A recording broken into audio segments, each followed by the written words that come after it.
Lonjakan wisatawan di kawasan Puncak 2, kendaraan wisatawan tak kuat menanjak. Polda Metro Jaya catat 74.013 laporan polisi 2025. Kasus gelondongan kayu di wilayah bencana diusut. Menteri Sosial pantau langsung penyaluran BLTS terakhir di tahun 2025. Latihan militer China berlanjut, Taiwan siaga.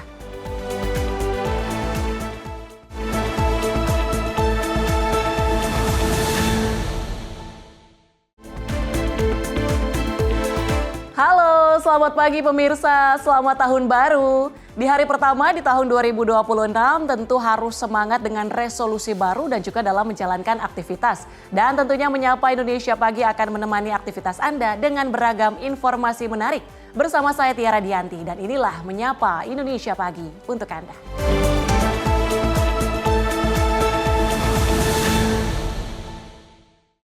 Kami awali dengan informasi dari Gubernur Banten Andra Soni meninjau sejumlah destinasi wisata di Kabupaten Serang dan Pandeglang, Banten pada Jumat 26 Desember 2025 siang.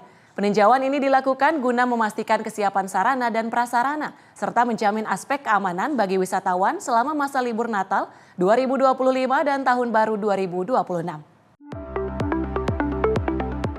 Momen libur akhir tahun kembali menjadi daya tarik bagi wisatawan domestik maupun mancanegara untuk berkunjung ke berbagai destinasi wisata di Indonesia. Salah satu yang menjadi tujuan favorit adalah kawasan wisata alam dan pantai di Kabupaten Serang dan Pandeglang, Banten. Dengan kekayaan alam seperti pegunungan hingga kawasan konservasi, Pandeglang dinilai memiliki potensi besar sebagai destinasi wisata kelas dunia. Hal ini dikatakan Gubernur Banten Andra Soni saat meninjau kesiapan sarana dan prasarana wisata di Banten, Jumat 26 Desember 2025 siang.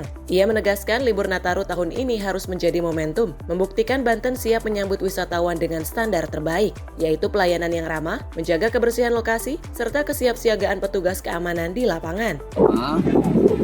Selaku Banten, saya meninjau langsung kesiapan dari petugas-petugas dari pemerintah Provinsi Banten dan seluruh stakeholders terkait dengan pengamanan Natal dan Tahun Baru.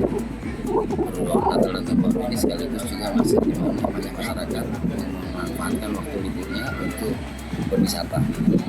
Saya ingin memastikan bahwa kesiapan dari petugas-petugas kita terkait dalam kenyamanan dan keamanan wisatawan kita. Jadi saya mengimbau kepada seluruh masyarakat untuk memonitor informasi-informasi cuaca melalui kanal-kanal resmi. Ya, kanal-kanal resmi dalam pengamatan kita melalui informasi dari BMKG bahwa ini menjadi acuan kita. Jadi saya mengharapkan masyarakat untuk betul menerima informasi yang betul dan dalam tinjauan kita pada hari ini cuaca baik, kemudian juga di namanya gelombang di perkiraan cuaca kan sekitar 1,5 sampai 2 meter ya. Kita terus mengamati dan akan menginformasikan perkembangan kepada masyarakat. Yang ingin saya sampaikan, insya Allah Provinsi Banten, wisata di Provinsi Banten, kesiapan petugas, kesiapan relawan, balawista dalam posisi siap dan kita sampaikan bahwa berwisata di Banten aman. Dengan segala persiapan yang matang, pemerintah Provinsi Banten berharap lonjakan wisatawan tahun ini dapat mendongkrak perekonomian masyarakat lokal, sekaligus memperkuat citra Banten sebagai destinasi wisata unggulan di tingkat internasional. Dari Pandeglang, Banten, jurnalis Info TV melaporkan. Pemirsa, lonjakan wisatawan terjadi di kawasan Puncak 2, Sukamakmur, Kabupaten Bogor, Jawa Barat saat libur Natal dan Tahun Baru. Ribuan kendaraan roda 2 dan roda 4 yang hendak menuju kawasan wisata banyak yang tak kuat menanjak di Tanjakan 2000. Petugas gabungan dari kepolisian, Satpol PP, dan relawan terlihat sigap membantu para wisatawan. Kendaraan yang tak kuat menanjak didominasi sepeda motor jenis Matic yang mengalami kehilangan tenaga saat melintasi Tanjakan 2000, kawasan Puncak 2, Sukamakmur, Kabupaten Bogor. Ratusan kendaraan wisatawan terlihat memadati jalur menuju objek wisata saat libur Natal dan Tahun Baru. Lonjakan kunjungan wisatawan ini telah terjadi sejak 2 hari terakhir. Arus kendaraan meningkat signifikan, petugas terus melakukan pengaturan lalu lintas agar tidak terjadi kecelakaan. Sebagai langkah antisipasi, petugas juga menyiagakan menyiagakan satuan ambulans dan mobil derek di sekitar lokasi. Langkah ini dilakukan untuk mengantisipasi terjadinya kecelakaan atau kendaraan yang mengalami kerusakan saat melintasi jalur tanjakan. Petugas memperkirakan lonjakan kunjungan wisatawan ke kawasan Puncak 2 akan terus berlangsung hingga malam pergantian tahun baru. Wisatawan diimbau untuk selalu mengutamakan keselamatan selama perjalanan. Sampai hari ini, dari pemantauan 2 hari kemarin, sementara ini untuk arus lalu lintas di wilayah Kecamatan Sukamakmur secara umum itu ramai lancar. Rata-rata didominasi oleh kendaraan roda 2, selanjutnya ini oleh roda 4.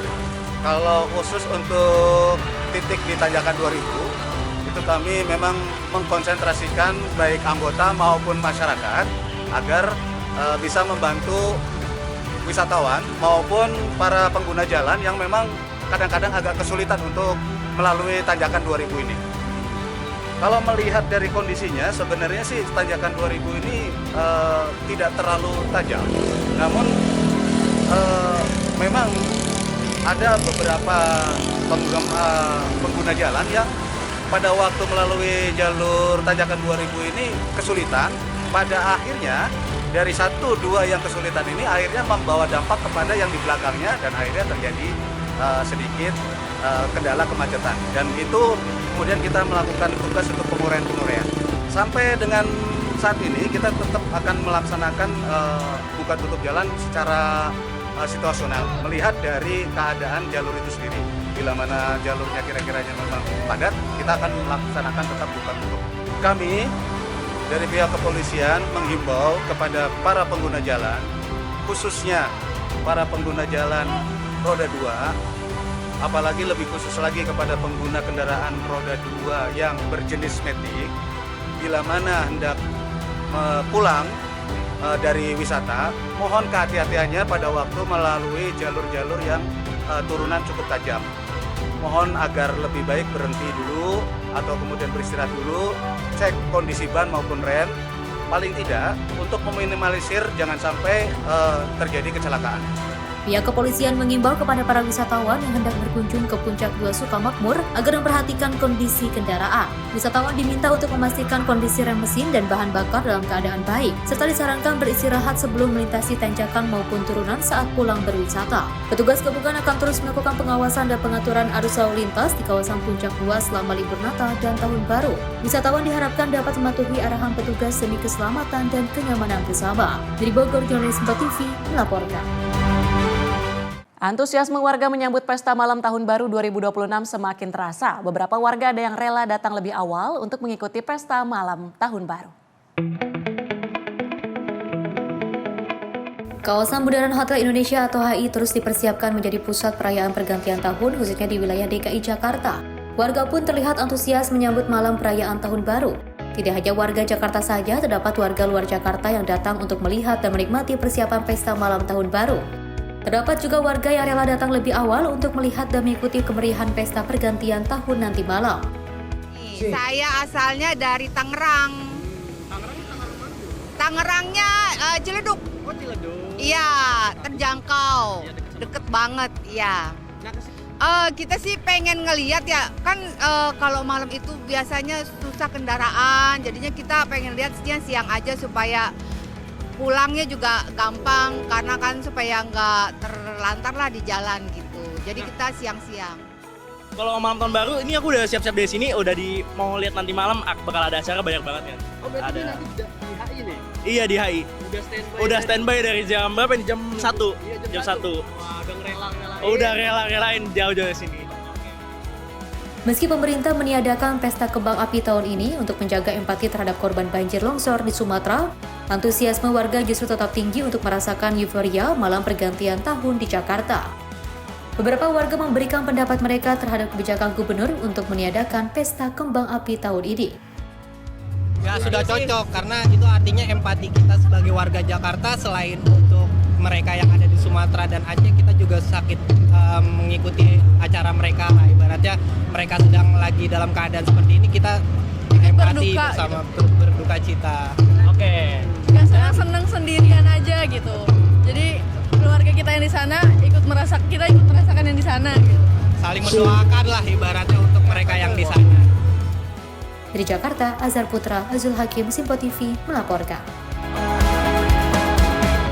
Pemirsa, diduga karena jauhnya jarak tempuh, sejumlah sepeda motor mengalami mogok atau mati mesin di pos PAM Nataru Pemuda Kota Cirebon, Jawa Barat. Petugas kepolisian menyiapkan montir khusus bagi pengendara yang mengalami mogok atau mati mesin pada kendaraannya di pos PAM ini. Sejumlah pengendara sepeda motor ini terpaksa menepi ke posko pengamanan Natal dan Tahun Baru Pemuda Kota Cirebon, Jawa Barat. Pasalnya, motor yang mereka kendarai untuk kembali ke arah Jakarta dan sekitarnya mengalami mogok mendadak. Untuk menghindari hal yang tidak diinginkan, mereka segera mencari pos PAM terdekat untuk meminta pertolongan. Seperti yang terlihat di pos PAM Pemuda Kota Cirebon, Jawa Barat, para pengendara yang kendaraannya mengalami masalah langsung dihampiri petugas jaga. Sebagian besar kendaraan bermasalah tersebut mengalami overhead yang diduga karena memaksakan laju kendaraannya menempuh perjalanan yang cukup jauh. Dari Tegal mau ke Jakarta. Ini tadi tuh sampai berhenti di pos ini, kenapa sih ceritanya?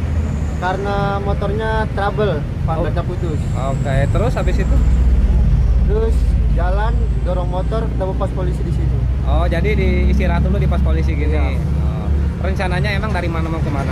Dari Tegal mau ke Jakarta. Dari Tegal mau ke Jakarta. Iya. Ini memang sebelumnya kondisi motor ini lupa atau gimana, Kak? Tadinya udah dicek kondisinya, cuma ya masih bagus gitu. Oke. Tapi tidak kenapa-napa ya, tidak sampai jatuh gitu? Enggak sampai jatuh. Oke, siap. Rencananya gimana ini, A? Ini lagi nunggu ini aja, Pak, mau dibenerin aja. Dibenerin di sini? Iya, mau dibenerin di sini. Beberapa pos PAM di Kota Cirebon sudah melakukan kerjasama dengan sejumlah montir maupun mekanik terdekat. Hal itu dilakukan untuk mengantisipasi adanya pemudik yang mengalami kendala saat perjalanan. Terima kasih. Kami dari Pos PAM Pemuda yang sedang piket malam ini terpantau untuk arus lalu lintas ramai lancar. Untuk situasi saat ini, untuk Sumbu 3 sudah masuk alteri. Kemudian kami juga selalu memantau arus lalu lintas. Ada beberapa pengguna jalan kendaraan R2 mengalami mogok atau trouble. Kami mencoba membantu, kemudian kami berusaha untuk mengkomunikasikan dengan pihak yang terkait. Berarti ada montir yang terdekat di sini ya, Nek? Ya, alhamdulillah tadi kami sudah komunikasi dan montir tersebut bisa dihubungi dan mau ke sini. Oke. Ada pesan yang disampaikan atau himbauan agar untuk banyaknya kendaraan yang trouble ini? Ya, baik. Untuk bagi para pengguna jalan dimanapun di situasi yang saat ini dari Operasi Nataru atau Natal dan Tahun Baru menghimbau kepada masyarakat pengguna jalan baik R4 maupun R2 agar selalu hati-hati, kemudian mengecek daripada kondisi kendaraan tersebut baik dari tekanan angin ban maupun mesin maupun dan lain sebagainya, sehingga manakala ketika dalam perjalanannya bisa diantisipasi dari awal. Demikian. Sementara itu, lalu lalang kendaraan yang melintas di jalur arteri Pantura Cirebon mengalami peningkatan yang cukup signifikan. Meskipun demikian, arus lalu lintas dari arah Jawa menuju Jakarta maupun sebaliknya terpantau ramai lancar. Dari Cirebon, Jawa Barat, jurnalis Simpo TV melaporkan. Menjelang masa puncak libur panjang akhir tahun, arus wisatawan di sejumlah destinasi wisata Yogyakarta terus meningkat. Salah satu lokasi yang dipadati pengunjung adalah Kebun Binatang Gembira Loka. Data pengelola mencatat jumlah kunjungan pada Senin siang hampir menembus 11.000 orang. Mayoritas pengunjung merupakan wisatawan keluarga dari berbagai daerah di luar Yogyakarta.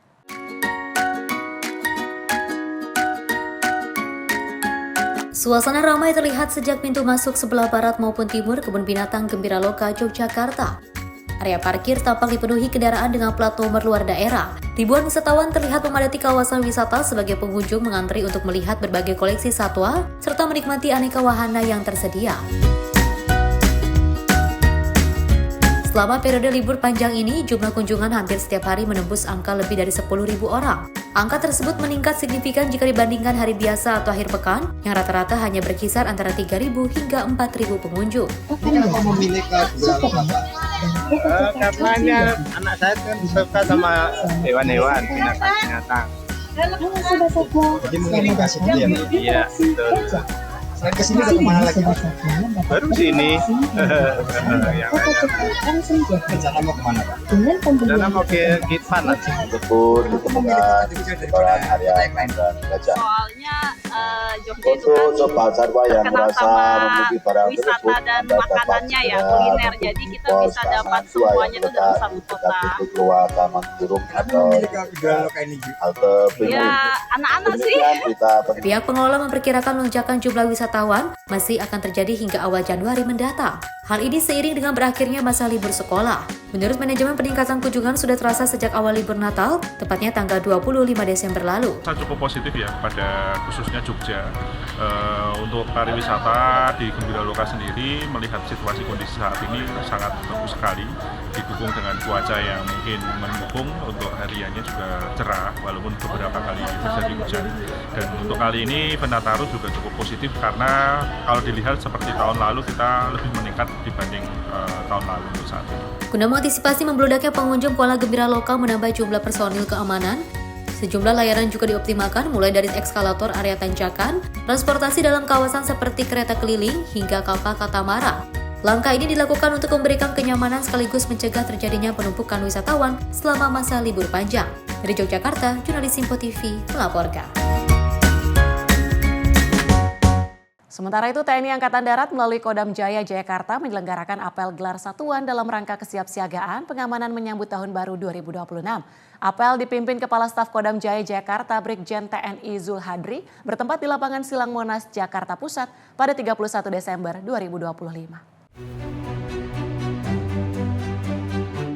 Apel gelar satuan melibatkan unsur TNI dari 3 matra darat, laut, dan udara dengan kekuatan sekitar 5.000 personil. Sejumlah pasukan telah disiagakan di titik-titik strategis wilayah DKI Jakarta dan sekitarnya sebagai bagian dari pengamanan rangkaian perayaan Natal hingga malam pergantian Tahun Baru 2026. Dalam arahannya, Kasdam Jaya menegaskan bahwa apel gelar satuan bertujuan memastikan kesiapan personil dan sarana pendukung dalam mengantisipasi potensi kerawanan keamanan, khususnya pada momentum pergantian tahun. Selain kesiapan personil, apel juga diisi dengan pengecekan kendaraan taktis Kodam Jaya serta kendaraan pemadam kebakaran beserta perlengkapan pendukung lainnya. Langkah ini merupakan bagian dari komitmen TNI AD dalam mendukung terciptanya situasi yang nyaman, aman, tertib, dan juga kondusif selama perayaan malam Tahun Baru di wilayah Jakarta dan sekitarnya. Sebenarnya ini kan agenda rutin kita laksanakan setiap tahun. Namun memang kita tidak boleh mengabaikan potensi-potensi yang ancaman yang mungkin akan terjadi setiap pergantian Tahun Baru. Jadi untuk jajaran TNI khususnya hari ini kita sudah menyiapkan lebih kurang 5.000 personil. Itu baik jajaran Kodam Jaya, kemudian dari Marinir, Kosrat, Paskas. Kemudian yang hadir hari ini yang di Monas itu lebih kurang 3.760 orang. Namun yang sudah inset di lapangan itu lebih kurang sekitar 5.000 orang. Melalui apel gelar satuan ini diharapkan sinergi seluruh unsur pengamanan dapat memberikan rasa aman dan nyaman bagi masyarakat dalam menyambut Tahun Baru 2026. Tim redaksi Simpo TV melaporkan. Kita ke informasi lain, pemirsa. Memasuki hari ketiga, TNI Angkatan Laut bersama tim SAR gabungan terus melaksanakan pencarian korban kecelakaan laut KM Putri Sakinah. Kecelakaan laut tersebut terjadi di perairan Pulau Padar, Kabupaten Manggarai Barat, Nusa Tenggara Timur. TNI Angkatan Laut dari Pangkalan TNI AL Labuan Bajo bersama tim SAR gabungan terus melaksanakan operasi pencarian dan pertolongan terhadap korban kecelakaan laut kapal motor Putri Sakinah. Pada hari ketiga operasi, tim SAR gabungan bertolak dari Dermaga Marina Labuan Bajo menuju titik lokasi kejadian di perairan Pulau Padar. Tibanya di lokasi, tim langsung melakukan penyisiran permukaan laut serta penyelaman bawah air. Penyelaman dilakukan untuk menemukan bangkai kapal beserta korban yang saat ini belum ditemukan. Adapun korban yang masih dalam pencarian berjumlah 3 orang merupakan warga negara asing asal Spanyol. Operasi SAR melibatkan unsur TNI AL serta instansi terkait lainnya yang tergabung dalam tim SAR gabungan. Pencarian dilakukan secara maksimal dengan mempertimbangkan kondisi cuaca, arus laut, serta faktor keselamatan personil di lapangan. Hingga berita ini diturunkan, proses pencarian terhadap korban KM Putri Sakinah masih terus dilaksanakan. Tim SAR gabungan juga memperluas area pencarian guna menemukan para korban secepat mungkin. TNI Angkatan Laut menegaskan komitmen untuk terus bersinergi dengan berbagai instansi dalam setiap operasi kemanusiaan guna memberikan hasil terbaik bagi masyarakat. Tim redaksi Simpo TV melaporkan. Kami akan kembali usai jeda. Tetaplah bersama kami di Menyapa Indonesia Pagi.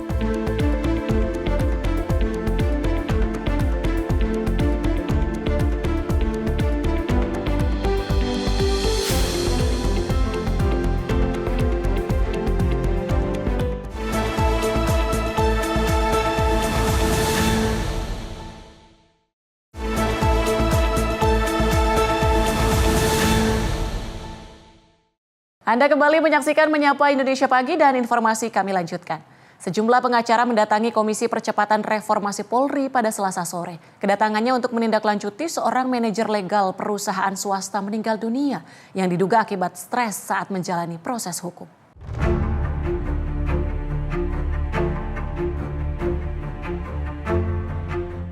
Sejumlah pengacara mendatangi Komisi Percepatan Reformasi Polri pada Rabu siang. Dengan membawa sejumlah dokumen bukti, tim kuasa hukum mendatangi kantor Kementerian Sekretariat Negara Jakarta Pusat Selasa sore. Kedatangan ini merupakan buntut dari meninggalnya Novia Catur Iswanto, seorang manajer legal di sebuah perusahaan swasta. Tim kuasa hukum menduga kematian kliennya disebabkan oleh tekanan psikis berat saat menjalani proses penyidikan. Kita berharap agar dalam proses permohonan kita tetap permohonan untuk mendapatkan keadilan dalam hal ini. Sampai hari ini kita masih meyakini tentang profesional mereka. Kita yakin, insya Allah, mudah-mudahan surat kita dipolapi dengan baik. Oke. Harapannya dan laporan ini apa? Kita berharap agar penegakan hukum tetap dilakukan sesuai dengan supremasi hukum yang ada di Republik Indonesia hari ini. Terkait ini juga, kita menginginkan kepada Bapak Presiden Republik Indonesia, karena ini diduga kerugian negara ini sudah hampir 3 triliun di proses penambangan yang illegal mining ini. Jadi kita minta kepada negara untuk mengusut tuntas persoalan ini. Melalui aduan ke Komisi Percepatan Reformasi Polri, pihak keluarga dan kuasa hukum berharap kasus kematian Novia bisa diusut tuntas demi keadilan. Dari Jakarta, Tim Liputan Sinpo TV melaporkan. Polda Metro Jaya menggelar agenda rilis akhir tahun 2025 yang digelar di Gedung Balai Pertemuan Metro Jaya Jakarta untuk pemaparan kinerja dan capaian selama setahun. Kapolda Metro Jaya Asep Edi membuka agenda tersebut dengan menjelaskan bahwa Polda Metro Jaya paling banyak mendapat laporan polisi se-Indonesia sepanjang tahun 2025. Kapolda Metro Jaya Irjen Pol Asep Edi membuka agenda rilis akhir tahun 2025 yang mengatakan ini sebagai bentuk keterbukaan, akuntabel, dan transparansi kepada masyarakat. Dalam data yang dipaparkan sepanjang 2025, terdapat 329.120 laporan kepolisian di seluruh Indonesia. Asep Edi pun juga menyebut Polda Metro Jaya telah terima 74.013 laporan polisi pada tahun 2025. Jumlah tersebut menjadikan Polda Metro Jaya sebagai penyumbang laporan polisi terbanyak se-Indonesia pada tahun 2025 dengan persentase 16,7% dari jumlah laporan polisi nasional. Asep Edi juga menjelaskan bahwa terdapat 2.425 perkara menonjol sepanjang 2025 dengan 3 jenis kejahatan terpopuler, yaitu penyalahgunaan peredaran narkotika, curanmor, dan juga curang.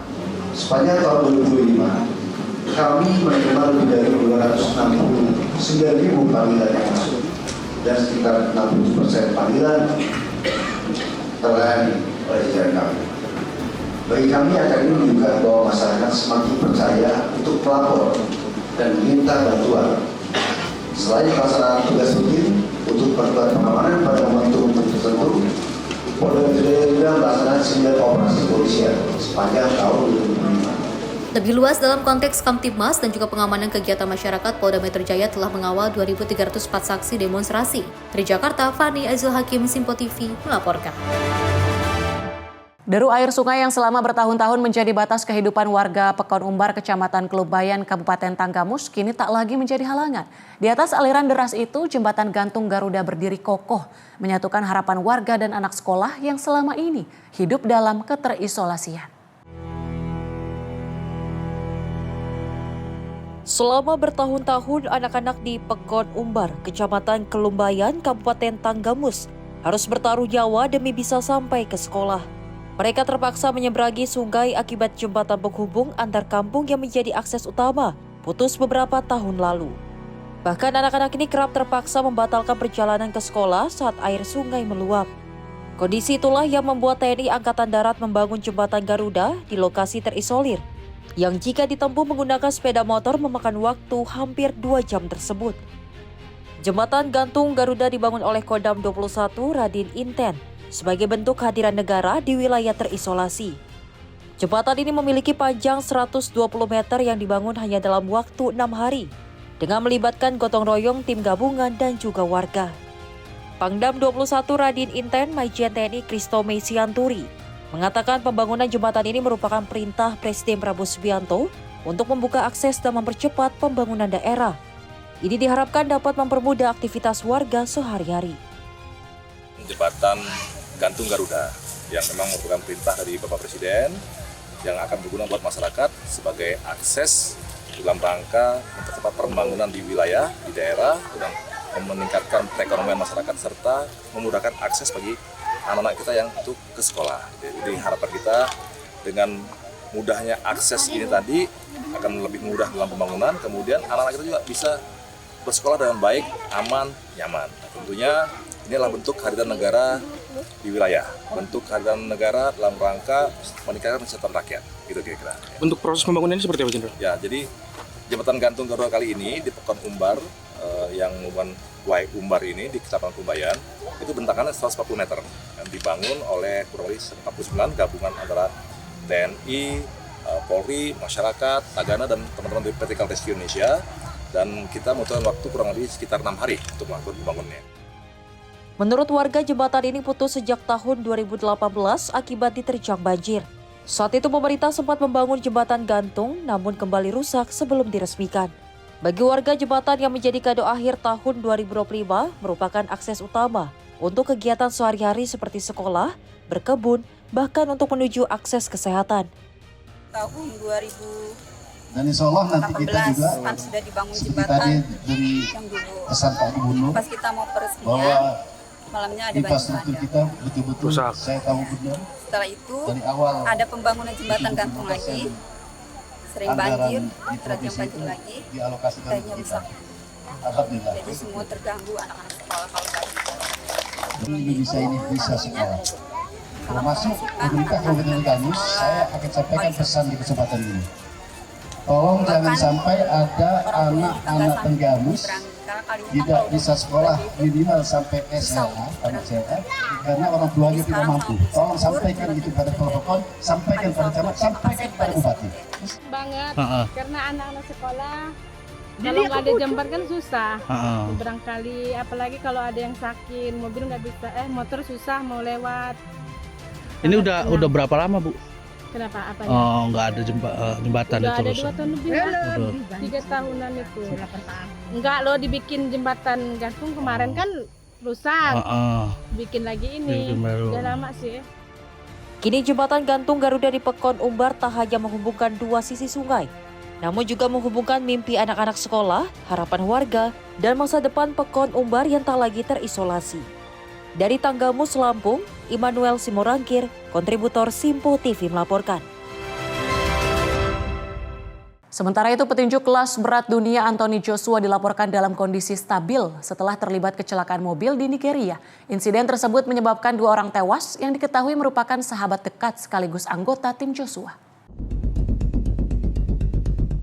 Promotor Joshua Matchroom Boxing menyatakan bahwa petinju asal Inggris itu mengalami cedera dan dilarikan ke rumah sakit untuk pemeriksaan dan observasi. 2 korban tewas teridentifikasi sebagai Sinagami dan Latif Ayodel. Foto dan video yang beredar di media sosial menunjukkan Joshua dievakuasi dari kendaraan yang rusak parah dengan kondisi kesakitan. Pemerintah negara bagian Lagos dan Ogun menyatakan bahwa Joshua dan 1 korban lain yang dirawat dalam kondisi stabil dan tidak memerlukan tindakan darurat. Kecelakaan terjadi di Jalan Tol Lagos-Ibadan, salah satu jalur utama yang menghubungkan kota Lagos dengan negara bagian Ogun. Menurut penyelidikan awal dari Otoritas Keselamatan Jalan, kendaraan yang ditumpangi Joshua melaju melebihi batas kecepatan, kehilangan kendali saat menyalip dan menabrak truk yang terparkir di pinggir jalan. Polisi menyatakan penyebab pasti kecelakaan masih dalam penyelidikan. Anthony Joshua sendiri duduk di kursi belakang saat insiden itu terjadi dan mengalami luka ringan. Nigeria diketahui merupakan tanah asal orang tua Joshua. Di redaksi Simpo TV melaporkan. Tim SAR gabungan menemukan korban tenggelam di saluran irigasi Desa Bumiharjo, Kecamatan Batanghari, Kabupaten Lampung Timur. Korban diketahui mengendarai sepeda motor di Jalan Raya Batanghari, Desa Bumiharjo, sebelum menabrak pembatas dan jatuh ke dalam irigasi. Tim SAR gabungan berhasil menemukan korban tenggelam di saluran irigasi Desa Bumiharjo, Kecamatan Batanghari, Kabupaten Lampung Timur pada Senin 29 Desember 2025. Korban ditemukan dalam kondisi meninggal dunia sekitar 5 meter dari lokasi kejadian. Diketahui korban bernama Novian Dwi Putra, 31 tahun, warga Banjarsari, Metro Utara. Peristiwa tersebut terjadi pada Minggu 28 Desember 2025.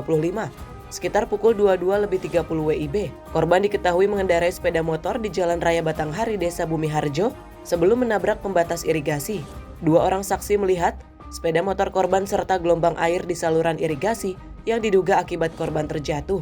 Hingga selanjutnya korban dievakuasi dan diserahkan kepada pihak keluarga. Tim redaksi Sinpo TV melaporkan. Kita ke peristiwa lain pemirsa akibat perahu getek yang dinaiki oleng. Herman, 32 tahun, warga desa Gunung Jati, Kecamatan Cempaka, Kabupaten Oku Timur hilang tenggelam di Sungai Siguci. Hingga akhirnya korban ditemukan dalam kondisi meninggal dunia sekitar radius 40 km dari lokasi awal kejadian. Pria di Kabupaten Ogan Komering Ulu Timur, Sumatera Selatan bernama Herman, 32 tahun, yang dilaporkan hanyut tenggelam saat perahu oleng di Sungai Siguci ditemukan meninggal dunia. Korban berhasil ditemukan mengapung di pinggir sungai oleh warga yang sedang melaksanakan aktivitas di sungai, sekitar radius 40 km dari lokasi kejadian awal, pada Selasa 30 Desember 2025, sekitar pukul 11.00 WIB. Selanjutnya korban dibawa ke Puskesmas Cempaka dan kemudian diserahkan kepada pihak keluarga. Dengan ditemukannya korban, maka operasi SAR dinyatakan selesai dan ditutup. Tim redaksi Sinpo TV melaporkan. Aksi dugaan penipuan top-up dana terjadi di konter di kawasan Ranco Indah, Tanjung Barat, Jagakarsa, Jakarta Selatan pada Jumat 12 Desember 2025. Akibatnya pemilik konter mengalami kerugian sebesar Rp300.000. Dugaan penipuan top-up dana kembali terjadi di konter di kawasan Ranco Indah, Tanjung Barat, Jagakarsa, Jakarta Selatan pada Jumat 12 Desember 2025. Seorang pria yang diduga sebagai pelaku menipu seorang penjaga konter HP untuk melakukan top-up dana sebesar Rp300.000. Namun usai top-up berhasil, pelaku bukannya membayar malah kabur dengan dalih mencari uangnya yang terjatuh di tempat laundry. Menurut keterangan korban, sebelum pergi meninggalkan konter, pelaku sempat berpura-pura mengambil uang dari tempat penyimpanan uang dan saku celana, tetapi uang yang dicari tidak ada. Dan sebelum pelaku meninggalkan konter, pelaku memberikan nomor WA dan berjanji akan kembali lagi untuk membayar. Sementara korban baru menyadari dirinya ditipu setelah pelaku tak kunjung datang dan nomor WA yang diberikan tidak dapat dihubungi. Tim redaksi Sinpo TV melaporkan. Sementara itu, seorang pengendara sepeda motor dipukuli seorang pria yang diduga merupakan juru parkir di depan apartemen Puri Park View di kawasan Meruya, Jakarta Barat. Diduga pemotor ini dipukuli akibat menabrak seorang Pak Ogah yang sedang mengatur parkir mobil di lokasi. Rekaman video ini diduga adalah aksi kekesalan seorang juru parkir yang ditabrak pemotor saat sedang mengatur mobil keluar parkir di depan apartemen Puri Park View di kawasan Meruya, Jakarta Barat. Pak Ogah ini terus-menerus memukuli pemotor dengan kedua tangannya tanpa perlawanan dari si pemotor. Menurut keterangan, kejadian ini bermula saat mobil minibus dari arah Puri Indah hendak melakukan putar balik di lokasi. Namun pada saat bersamaan, pemotor melaju dari sisi kiri mobil untuk mendahului, namun gagal dan menabrak Pak Ogah yang sedang mengatur minibus keluar parkir hingga keduanya terjatuh. Tidak terima ditabrak jukir ini pun kemudian memukuli pemotor. Sebagai hukuman dari kelalaiannya menabrak dirinya, tim redaksi Sinpo TV melaporkan. Pemirsa, toko kelontong di Kampung Citarik, Kabupaten Bekasi, Jawa Barat terbakar pada 30 Desember 2025 siang. Seorang pemilik toko tewas dan 2 orang lainnya mengalami luka bakar serius. Diduga kebakaran akibat korsleting listrik.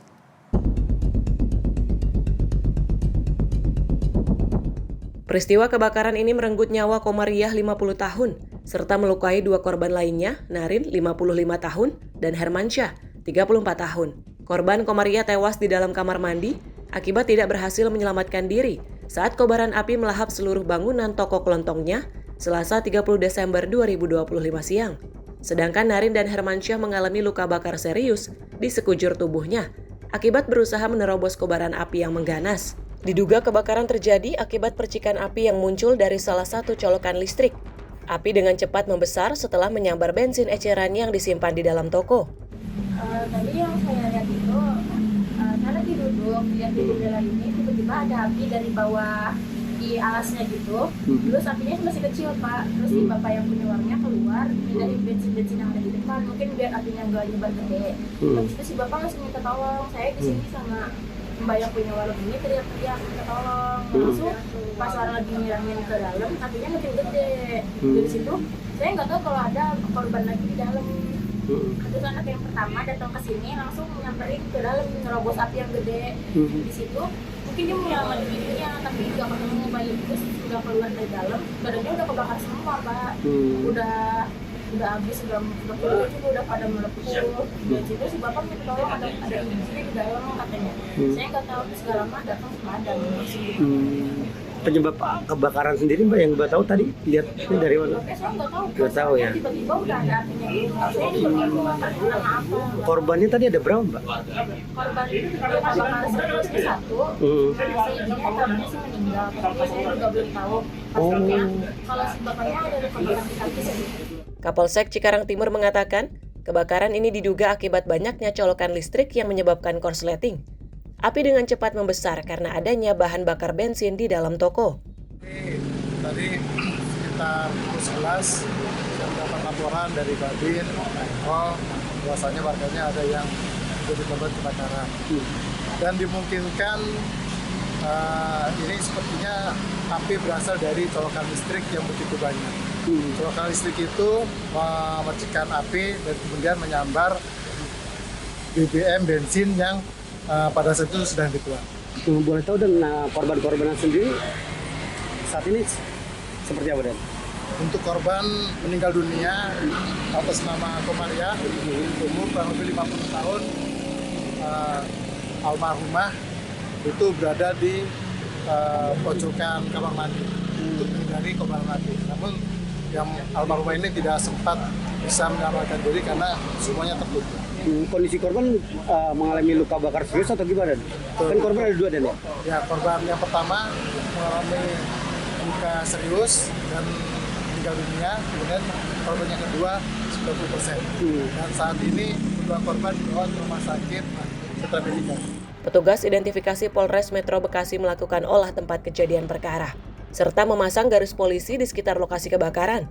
Sementara jasad korban yang meninggal dunia dibawa ke rumah sakit untuk visum dan otopsi. Sedangkan 2 korban lainnya masih menjalani perawatan intensif di rumah sakit. Kasus kebakaran ini kini ditangani Polsek Cikarang Timur bersama Polres Metro Bekasi. Dari Bekasi, Jawa Barat, jurnalis Info TV melaporkan. Kita ke informasi mancanegara pemirsa. Kecelakaan kereta api terjadi di Meksiko Selatan setelah kereta interoceanic anjlok saat melintasi tikungan di dekat kota Nizanda. Insiden ini menewaskan setidaknya 13 orang dan melukai puluhan penumpang. Lalu lintas kereta di jalur strategis penghubung Samudra Pasifik dan Teluk Meksiko pun terhenti. Kereta interoceanic yang menghubungkan negara bagian Oaxaca dan Veracruz keluar dari rel pada Minggu pagi. Terdapat 241 penumpang dan 9 awak di dalam kereta. Presiden Meksiko Claudia Sheinbaum mengkonfirmasi jumlah korban melalui media sosial. Selain 13 orang meninggal dunia, 98 lainnya dilaporkan terluka dengan 5 orang dalam kondisi serius. Presiden Sheinbaum menginstruksikan Sekretaris Angkatan Laut dan pejabat Kementerian Dalam Negeri untuk segera menuju lokasi. Mereka diminta memberikan bantuan langsung kepada korban dan keluarga yang terdampak.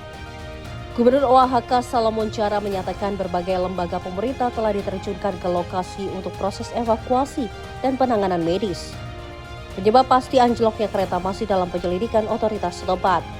Kereta interoceanic merupakan proyek nasional yang diresmikan pada tahun 2023. Jalur ini dirancang sebagai koridor perdagangan strategis yang menghubungkan pelabuhan Salina Cruz di Pasifik dengan Coatzacoalcos di Teluk Meksiko. Pemerintah Meksiko menyatakan operasi kereta akan ditangguhkan sementara sampai proses evakuasi dan investigasi selesai. Tim redaksi Info TV melaporkan. Pemirsa, kecelakaan lalu lintas melibatkan bajai terjadi di Jalan Akses Marunda, Jakarta Utara pada Senin sore 29 Desember 2025 petang. Bajai terjepit di antara 2 truk kontainer dan membuat supir terperangkap di dalam kendaraan. Diduga akibat remblong, truk kontainer menabrak bajai di Jalan Akses Marunda, Jakarta Utara pada Senin sore 29 Desember 2025. Tabrakan ini membuat kondisi bajai mengalami kerusakan parah dan terjepit di antara truk kontainer. Berdasarkan keterangan, kecelakaan ini diduga terjadi akibat salah satu truk kontainer mengalami gangguan rem dan menabrak badan belakang bajai. Anggota TNI dan pengguna jalan yang melintas segera memberikan pertolongan dan melakukan upaya evakuasi terhadap supir bajai yang terperangkap di dalam kabin. Meski berhasil diselamatkan, namun kondisi supir bajai mengalami luka serius akibat terjepit. Korban kemudian segera dibawa ke rumah sakit terdekat untuk mendapatkan penanganan medis. Hingga saat ini pihak terkait masih melakukan penyelidikan untuk mengetahui penyebab pasti kecelakaan tersebut. Ulia Haifanisa, tim redaksi Simpo TV melaporkan. Presiden Prabowo pastikan akses Tapteng Tapsal pulih. Informasinya akan kami hadirkan usai jeda. Tetaplah bersama kami di Simpo TV.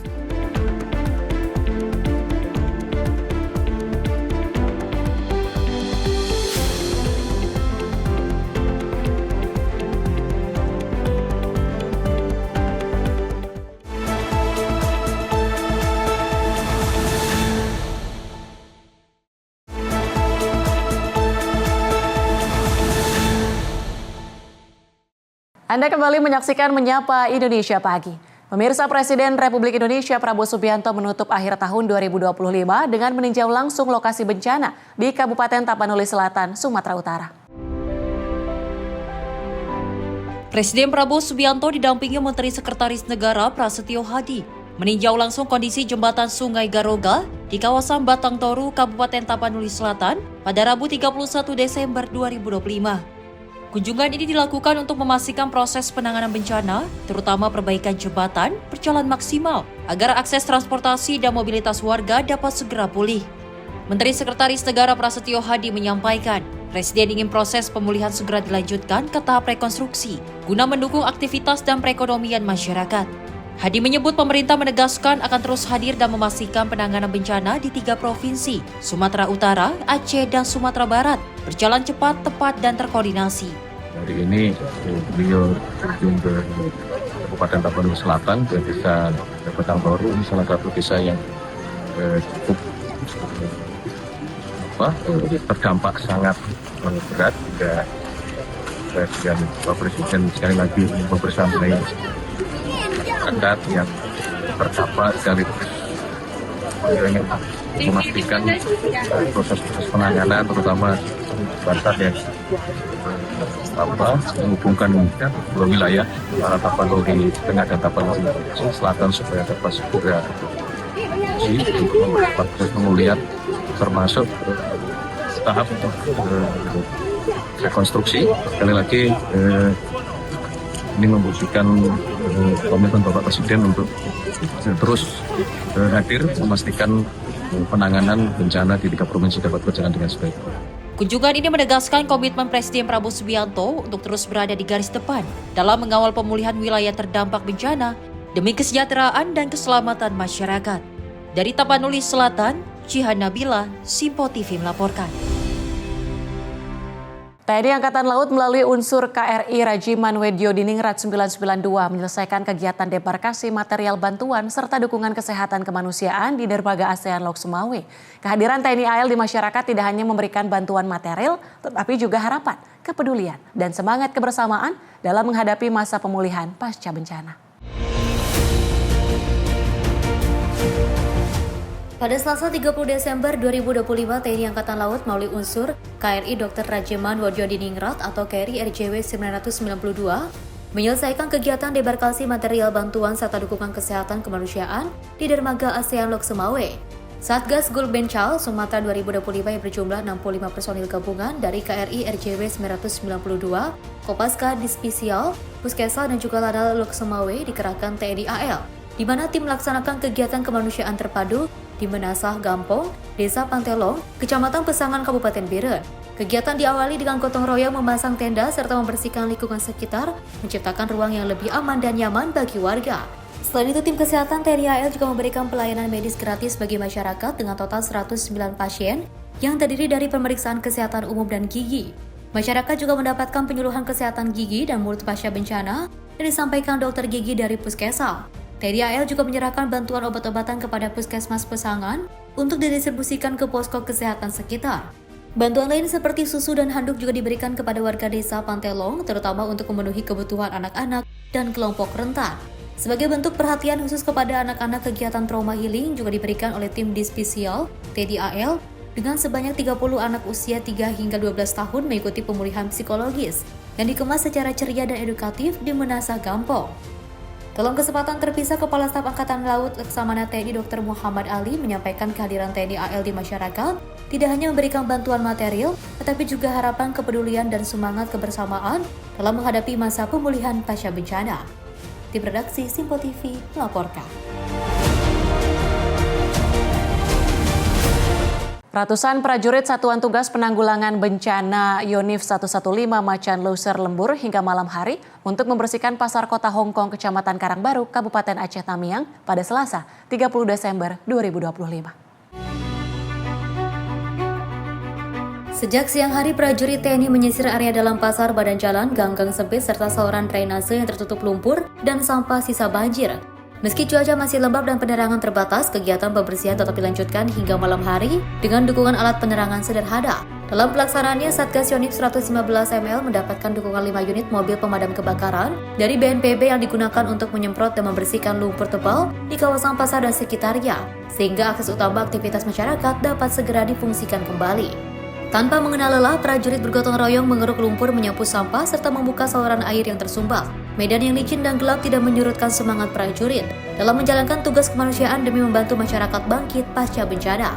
Kehadiran prajurit TNI hingga malam hari mendapat apresiasi dari warga. Salah seorang warga sekitar, Abdul Salah, menyampaikan rasa terima kasih atas dedikasi prajurit yang tetap bekerja tanpa mengenal waktu, sekaligus memberikan rasa aman dan semangat bagi masyarakat. Melalui kegiatan pembersihan ini diharapkan aktivitas jual beli di pasar kota Hong Kong dapat segera kembali normal, sehingga roda perekonomian masyarakat Aceh Tamiang kembali bergerak. Satgas Gul Bencal Yonif 115 Macan Loser akan terus melanjutkan pembersihan di sektor-sektor terdampak lainnya hingga kondisi lingkungan benar-benar pulih. Tim redaksi Simpo TV melaporkan. Pemerintah Kota Yogyakarta memastikan tidak ada perayaan berskala besar maupun pesta kembang api saat malam pergantian tahun. Meski demikian, kawasan Malioboro diprediksi akan tetap ramai oleh aktivitas masyarakat dan wisatawan yang memilih menghabiskan malam tahun baru di jantung kota Yogyakarta.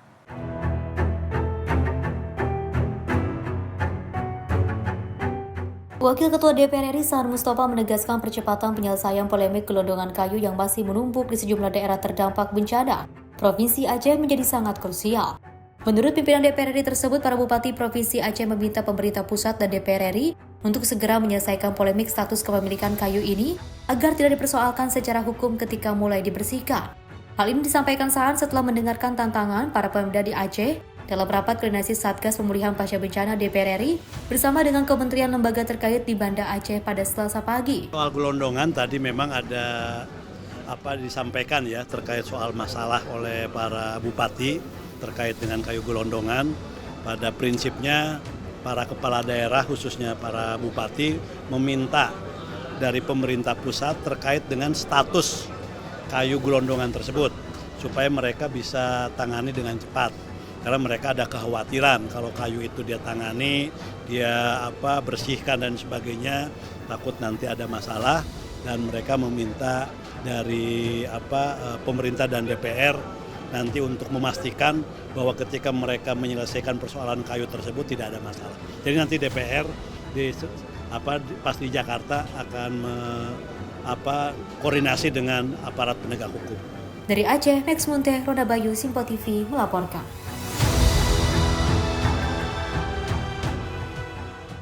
Pemirsa, pimpinan DPR RI Dasko buka suara soal kepastian hunian sementara dan tetap bagi korban bencana yang ada di Provinsi Aceh. Pada pekan ini, hunian sementara akan segera disimulasikan agar penyaluran langsung nantinya dapat sesuai dengan titik yang telah ditentukan. Wakil Ketua DPR RI Dasko menjelaskan kesiapan hunian sementara serta relokasi untuk hunian tetap bagi masyarakat Aceh yang kehilangan tempat tinggal masih dirampungkan dari sejumlah sektor. Dasko menyampaikan dalam pekan ini seluruh kementerian terkait bakal melakukan simulasi bersama pemerintah daerah dalam menyalurkan hunian di area yang sudah ditentukan. Hal ini disampaikan Dasko sesudah memimpin rapat koordinasi bersama Satuan Tugas Percepatan Pemulihan Pasca Bencana Aceh di Hotel Dhaka Selasa siang. Diketahui saat ini pemerintah memiliki gambaran lokasi untuk pembangunan hunian tetap bagi masyarakat terdampak melalui data Pemda Aceh. Ini sementara huntaranya sedang dan masih dipersiapkan, ada yang sedang berjalan, ada yang kemudian tadi sedang dihitung, ada yang tadi kemudian juga baru ditetapkan lokasi sementara dan relokasi untuk huntapnya sekalian. Nah, sehingga dalam minggu ini akan buatkan simulasinya agar kementerian-kementerian dan lembaga terkait yang tadi ikut rapat bersama dapat segera dengan pemerintah daerah melakukan action di tempat yang sudah ditentukan bersama-sama. Dari Aceh, Max Munteh, Rona Bayu, Simpo TV melaporkan. Kita ke informasi lain, pemirsa. Medan Flood Control terbukti efektif mengendalikan banjir di Kota Medan sehingga debit air yang meningkat drastis saat intensitas hujan tinggi tidak menimbulkan genangan air yang meluas dan lama. Medan Flood Control ini adalah infrastruktur yang mengendalikan banjir di Kota Medan. Genangan air di sejumlah titik di Kota Medan cepat surut.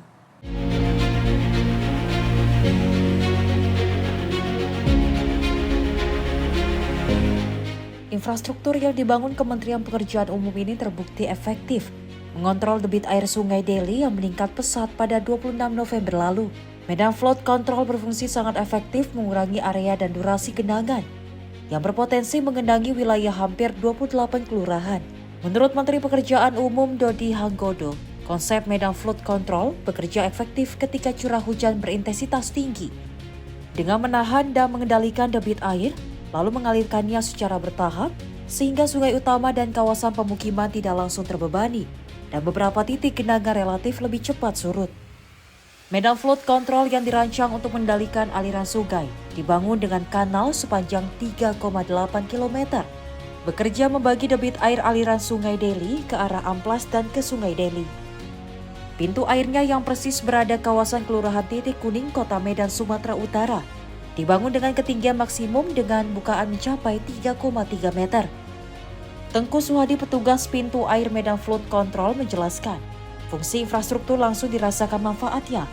Padahal saat bangunan masih dalam tahap pembangunan, banyak warga yang tidak tujuan dan fungsi pembangunannya. Lu warga kan nggak tahu kalau fungsinya ini untuk apa Bang kan. Jadi setelah warga tahu fungsi bendungan MFC ini, baru mereka, oh ada juga fungsinya rupanya, kata gitu Bang kan.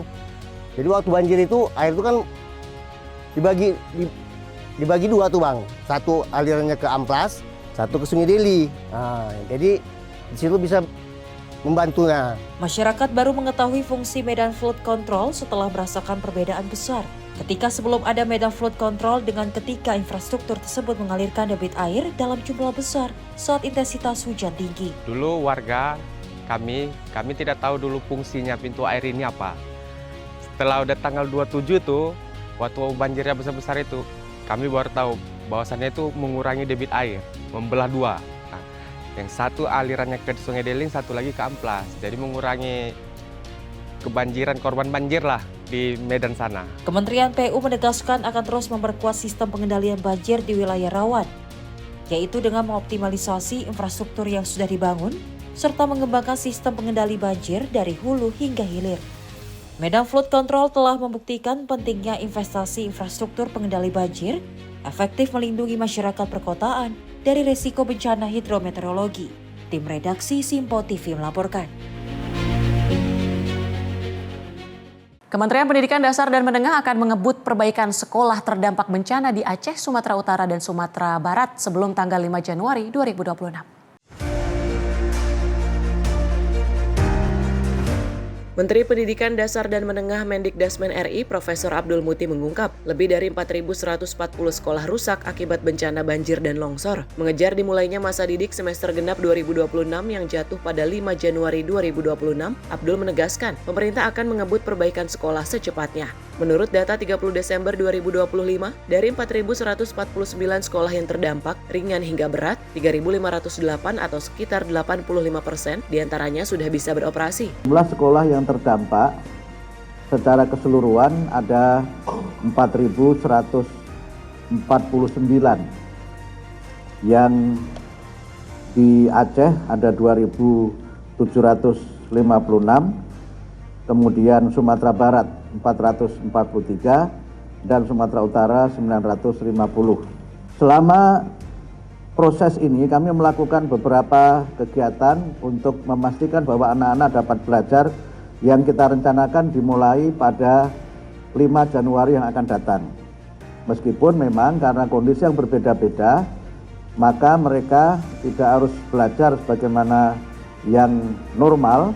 Artinya mereka boleh saja tidak pakai seragam, boleh saja mereka tidak pakai sepatu dan yang lain-lainnya. termasuk kurikulumnya juga kita rancang secara khusus dan nanti kami jelaskan. Kami sudah memberikan bantuan untuk sekolah terdampak bencana. Untuk di Aceh kita memberikan bantuan school kit untuk 15.500, kemudian di Sumatera Barat 5.000, Sumatera Utara 6.500, jumlah total 27.000. Hingga saat ini, masih ada 22 kabupaten kota yang tetap berada di status tanggap darurat. Pemerintah melalui kementerian dan lembaga terkait menargetkan wilayah-wilayah tersebut dapat berangsur pulih dalam waktu beberapa bulan. Dari Jakarta, Dio Malau, Sinpo TV melaporkan. Bantuan konstruksi penanganan bencana Aceh Sumatera Rabu siang diberangkatkan dari Satuan Angkutan Perairan Pusbekang Angkatan Darat di Pelabuhan Tanjung Priok, Jakarta Utara.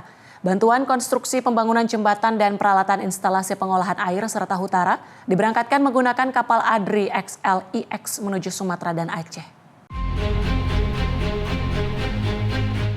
Kapal pengangkut bantuan konstruksi untuk penanganan bencana di Sumatera dan Aceh Rabu siang diberangkatkan dari Satuan Angkutan Perairan Pusbekang Angkatan Darat, Pelabuhan Tanjung Priok, Jakarta Utara. Kapal ADRI XLIX ini mengangkut 2 set jembatan Bailey untuk pembangunan di lokasi bencana, serta peralatan instalasi pengolahan air dari Kementerian PU dan Hutara dari Kementerian Pertahanan.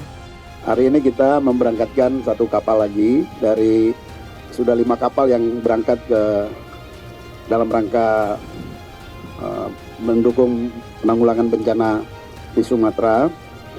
Ini kapal yang ke-6 kita berangkatkan dan hari ini akan berangkat, diperkirakan sampai di Medan dulu, Belawan tanggal 5 dan tanggal 6 sampai di Aceh.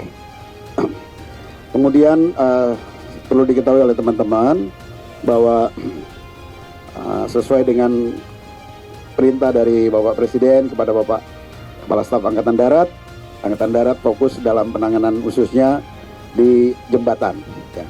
Sampai saat ini kondisi yang ada di sana, baik di Sumatera Utara, Sumatera Barat maupun di Aceh, kita sudah ada 12 jembatan beli yang kita sudah jadi. Dan ini hari ini kita berangkatkan lagi 2 set jembatan beli. Dari semuanya ada 42 jembatan yang kita rencanakan. Kita berharap dengan percepatan distribusi ini akan mendorong percepatan penyelesaian pembangunan jembatan di. Kemudian di sini juga perlu diketahui oleh teman-teman, kapal ADRI yang akan berangkat ini juga memuat beberapa barang, ya, antara lain dari Kementerian PU dan dari Kementerian Pertahanan. Ya. Ada set penjernih air, kemudian ada jembatan Aramco dan juga ada Huntara. Ya, Huntara untuk ditempatkan nanti proses pembangunannya bekerja sama dengan pemerintah daerah yang ada di sana. Itu yang bisa saya sampaikan mungkin sebagai informasi. Kami tetap sesuai dengan perintah dari Bapak Kepala Staf Angkatan Darat, kita tetap melakukan dukungan-dukungan baik dari pusat ke tempat lokasi dengan menggunakan alutsista yang kita miliki semaksimal mungkin. Jadi kalau ada bantuan-bantuan yang ingin diberangkatkan ke lokasi bencana, bisa nanti koordinasi dengan asisten logistik ataupun dengan Kapuspek Angan. Kapal ke-6 yang diberangkatkan ini akan tiba di Belawan, Medan pada tanggal 5 Januari dan melanjutkan perjalanan ke Aceh. TNI Angkatan Darat sudah membangun 12 jembatan beli di Sumatera dan Aceh dari 42 jembatan yang direncanakan. Dari Jakarta, Dio Malau, Dava Rizkiano, Sinpo TV melaporkan. Kami akan kembali usai jeda dengan sejumlah informasi menarik lainnya. Tetaplah bersama kami di Sinpo TV.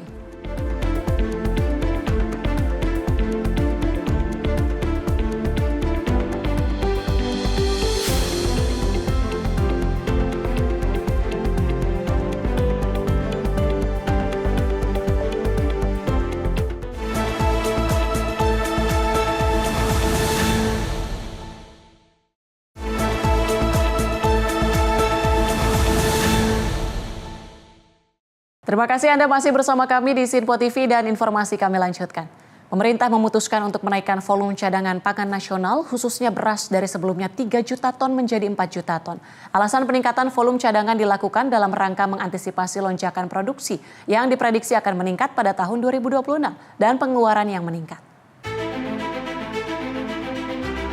Kementerian Koordinator Bidang Pangan menggelar rapat terbatas lintas kementerian guna membahas cadangan beras pemerintah atau CBP untuk tahun 2026 mendatang. Dalam rapat tersebut telah meresmikan bahwa tahun 2026 cadangan beras pemerintah naik 1 juta ton yang sebelumnya 3 juta ton menjadi 4 juta ton. Keputusan itu disampaikan oleh Menteri Koordinator Bidang Pangan Zulkifli Hasan dalam rapat khusus penetapan cadangan pangan pemerintah bersama Menteri Pertanian Amran Sulaiman, Menteri Perdagangan Budi Santoso, Kepala Badan Pangan Nasional atau BGN Dadan Hindayana, Direktur Bulog Ahmad Rizal Ramdhani, dan Wakil BUMN Aminuddin Ma'aruf. Zulhas menyebut ada beberapa hal yang dianggap penting sehingga terjadi keputusan meningkatkan volume cadangan pangan nasional. Hal pertama yang menjadi alasan karena perkiraan panen raya tahun 2026 akan lebih tinggi dan lebih cepat dari tahun 2025. Selain itu menghadapi lonjakan produksi, kebutuhan pangan juga meningkat, seiring dengan program makan bergizi gratis yang akan menjangkau hingga puluhan juta penerima pada tahun 2026. Zulhas menyebut dari data yang dimiliki BGN, diperkirakan pada Januari 2026, jumlah penerima MBG mencapai 55 juta penerima dan meningkat pada bulan April. Rapat mengenai penetapan cadangan pangan pemerintah tahun 2026.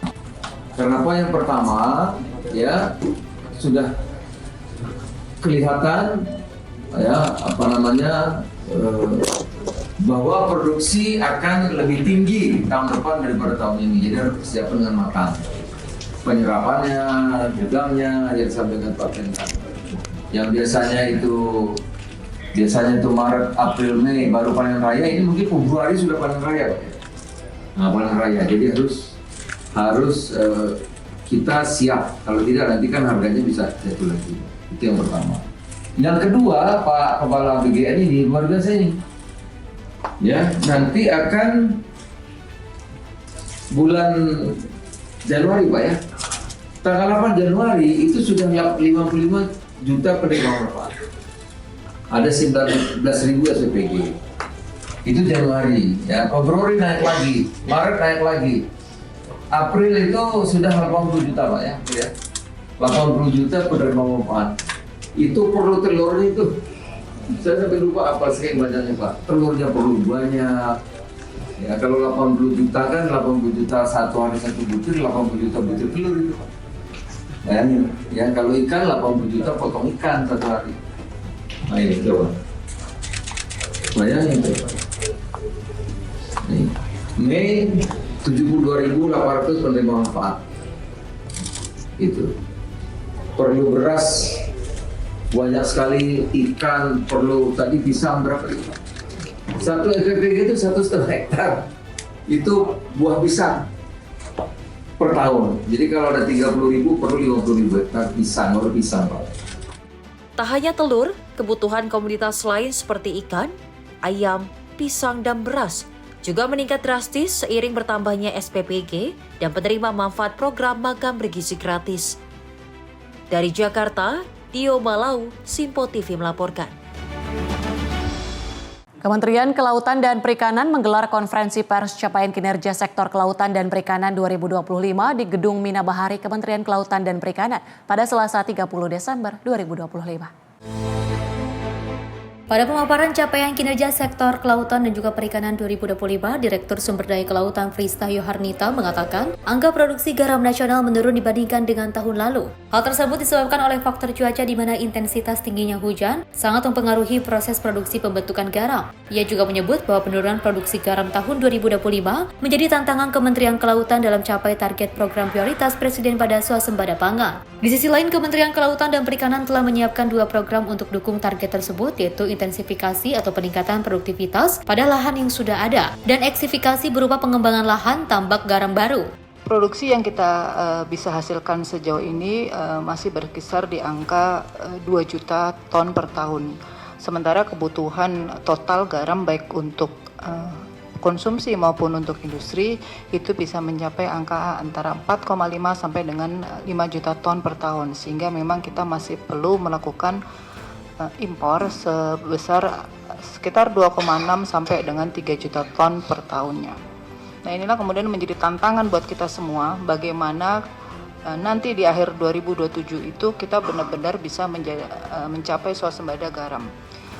Untuk tahun 2025 ini ada 2 program yang kami fokuskan. Yang pertama adalah intensifikasi dan ekstensifikasi. Sementara itu, Direktur Jenderal Pengelolaan Kelautan, Koswara menjelaskan jika sampai 2027 program eksitensifikasi belum juga memenuhi kebutuhan, maka masih memungkinkan impor untuk menjaga keberlangsungan industri garam sesuai dengan mekanisme yang ada dalam Perpres 17. Kemudian bagaimana kalau ini tidak dapat dipenuhi sampai dengan 2027. Di dalam Perpres 17 itu mekanismenya sudah ada. Ya, jadi mekanisme kalau misalnya pada kondisi-kondisi tertentu swasembada garam ini belum terpenuhi, ada kondisi yang disebut dengan keadaan tertentu. Itu masih memungkinkan dilakukannya impor. Ini untuk menjaga keberlangsungan industri garam, industri manufaktur atau industri lainnya yang memerlukan pasokan dari garam. Jadi teman-teman semua, ya, walaupun ini dipatok dengan waktu tahun 2027 harus swasembada garam, kita masih tergantung dengan cuaca. Dari Jakarta, Fani Azul Hakim, Simpo TV melaporkan. Pemerintah telah menyerahkan skema impor daging sapi beku sepenuhnya melalui Perum Bulog. Bulog dipilih agar dapat mengawasi dan menstabilkan harga di pasaran.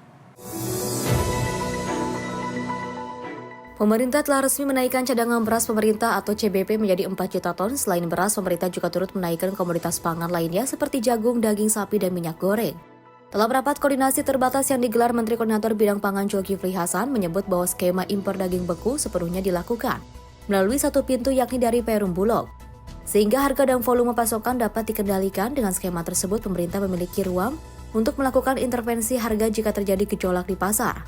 Sudah jadi pertanyaan soal daging, saudara. Daging itu ada pilihan, 2 pilihan. Kalau kita mau pemberdayaan, maka kita bebaskan impor sapinya. Sapi, agar punya nilai tambah. Jadi kalau sapi hidup, dipiara, ada ongkos orang kerja, ada penggemukan, nanam rumput ada yang beli, itu namanya nilai tambah. Itu kita bebas, permudah. Ya, nah kalau ini permudah, berarti yang bekunya diatur. Kalau beku nggak diatur, ya yang hidup nggak laku, gitu. Jadi pilihan saja. Nah oleh karena itu, yang beku itu kita atur untuk nanti diimpor oleh Bulog agar bisa dikendalikan harganya, jumlahnya. Bisa tunjuk, oh kamu kok naikkan harga, bisa. Ya, mentan Badan Pangan bisa langsung mengatur harga untuk lebaran dan seterusnya. Di sisi lain, Menteri Pertanian Andi Amran Sulaiman mengatakan alasan menunjuk Bulog sebagai stabilisator harga daging sapi beku di dalam negeri. Kita arahkan BUMN agar menjadi stabilisator. Jadi menstabilkan, kan itu dari dulu. Sudah. Nah, sapi ditambah volumenya, dulu kan sudah beli juga impor, tetapi kita ini untuk menjadi stabilisator. Jadi sama dengan beras, minyak goreng kan kalau tidak salah 700.000 ton demo. Kemudian daging, jadi kalau terjadi apa-apa ya BUMN-nya. Jadi ya, tanya Pak Menko. Yang jelas kita libatkan BUMN. Selain daging sapi, pemerintah juga tengah mewacanakan penguatan Perum Bulog untuk mengendalikan komoditas seperti beras, jagung, hingga minyak goreng. Namun wacana ini masih akan digodok pada tahun 2026 mendatang. Dari Jakarta, Dio Malau, Simpo TV melaporkan. Dari Menteri Sosial Saifullah Yusuf memantau langsung proses penyaluran bantuan langsung tunai sementara hari terakhir pada tahun 2025 di kantor pos Cikini Menteng, Jakarta Pusat, Rabu siang. Gus Ipul menargetkan pencairan BLTS akan rampung dilakukan hingga malam hari kemarin. Didampingi pelaksana tugas Direktur Utama PT Pos Indonesia Haris, Menteri Sosial Saifullah Yusuf memantau langsung proses penyaluran bantuan langsung tunai sementara di kantor Pos Cikini Menteng, Jakarta Pusat pada Rabu siang. Pemantauan langsung dilakukan mengingat hari ini merupakan batas akhir pencairan dana BLTS Kesra tahun 2025. Dalam pemantauan tersebut, Kusipul sempat menanyakan langsung proses pencairan kepada para penerima manfaat. Adanya bantuan langsung tunai sementara disambut baik bagi masyarakat yang menerima bantuan tersebut. Menteri Sosial Saifullah Yusuf lebih lanjut mengatakan dari 35 juta keluarga penerima manfaat, 18 juta KPM disalurkan melalui PT Pos Indonesia dan 17 jutanya disalurkan melalui bank-bank ataupun milik pemerintah yang tergabung dalam Himbara. Hari ini melihat secara langsung penyaluran BLTS pada hari terakhir tahun 2025. Data yang sudah terverifikasi per hari ini sudah lebih dari 33 juta dan sudah bisa disalurkan dengan baik secara bertahap, baik lewat Himbara maupun lewat PT Pos. Yang lewat PT Pos itu sebesar 18 juta keluarga penerima manfaat. Sisanya sekitar 17 juta itu disalurkan lewat Himbara. Ya, ini terus bekerja. Hari libur pun PT Pos berusaha untuk terus menyalurkan selama 2 bulan terakhir ini, dan sampai sekarang ya ini terus berlangsung sampai nanti malam. Berdasarkan data yang sudah terverifikasi pada hari ini, sudah lebih dari 33 juta disalurkan dengan baik secara bertahap, baik melalui PT Pos maupun Himbara. Kusipul menargetkan pencairan BLTS akan rampung dilakukan hingga malam hari nanti. Dari Jakarta, Dio Malau, David Rizkiano, Simpo TV melaporkan. Satu hari menjelang libur panjang Tahun Baru, Kepala Dinas Perhubungan DKI Jakarta Syafrin Liputo melakukan peninjauan ke Terminal Bus Kalideres Jakarta Barat Selasa pagi. Dari hasil pemeriksaan ke sejumlah terminal di Jakarta, Syafrin menyatakan 70% bus angkutan Nataru 2025 tak layak jalan. Kepala Dinas Perhubungan DKI Jakarta Syafrin Liputo Selasa pagi melakukan peninjauan ke dalam Terminal Bus Kalideres Jakarta Barat. Tidak hanya menyempatkan berbincang dengan para pemudik yang tengah menunggu kedatangan bus tiba, Kadisub juga melakukan pengecekan ruang loket tiket bus dan kelayakan bus yang akan mengangkut pemudik sehari menjelang perayaan Tahun Baru. Dari pemeriksaan ke sejumlah terminal bus di Jakarta, Syafrin menyatakan 70% bus angkutan Nataru 2025 tak layak jalan.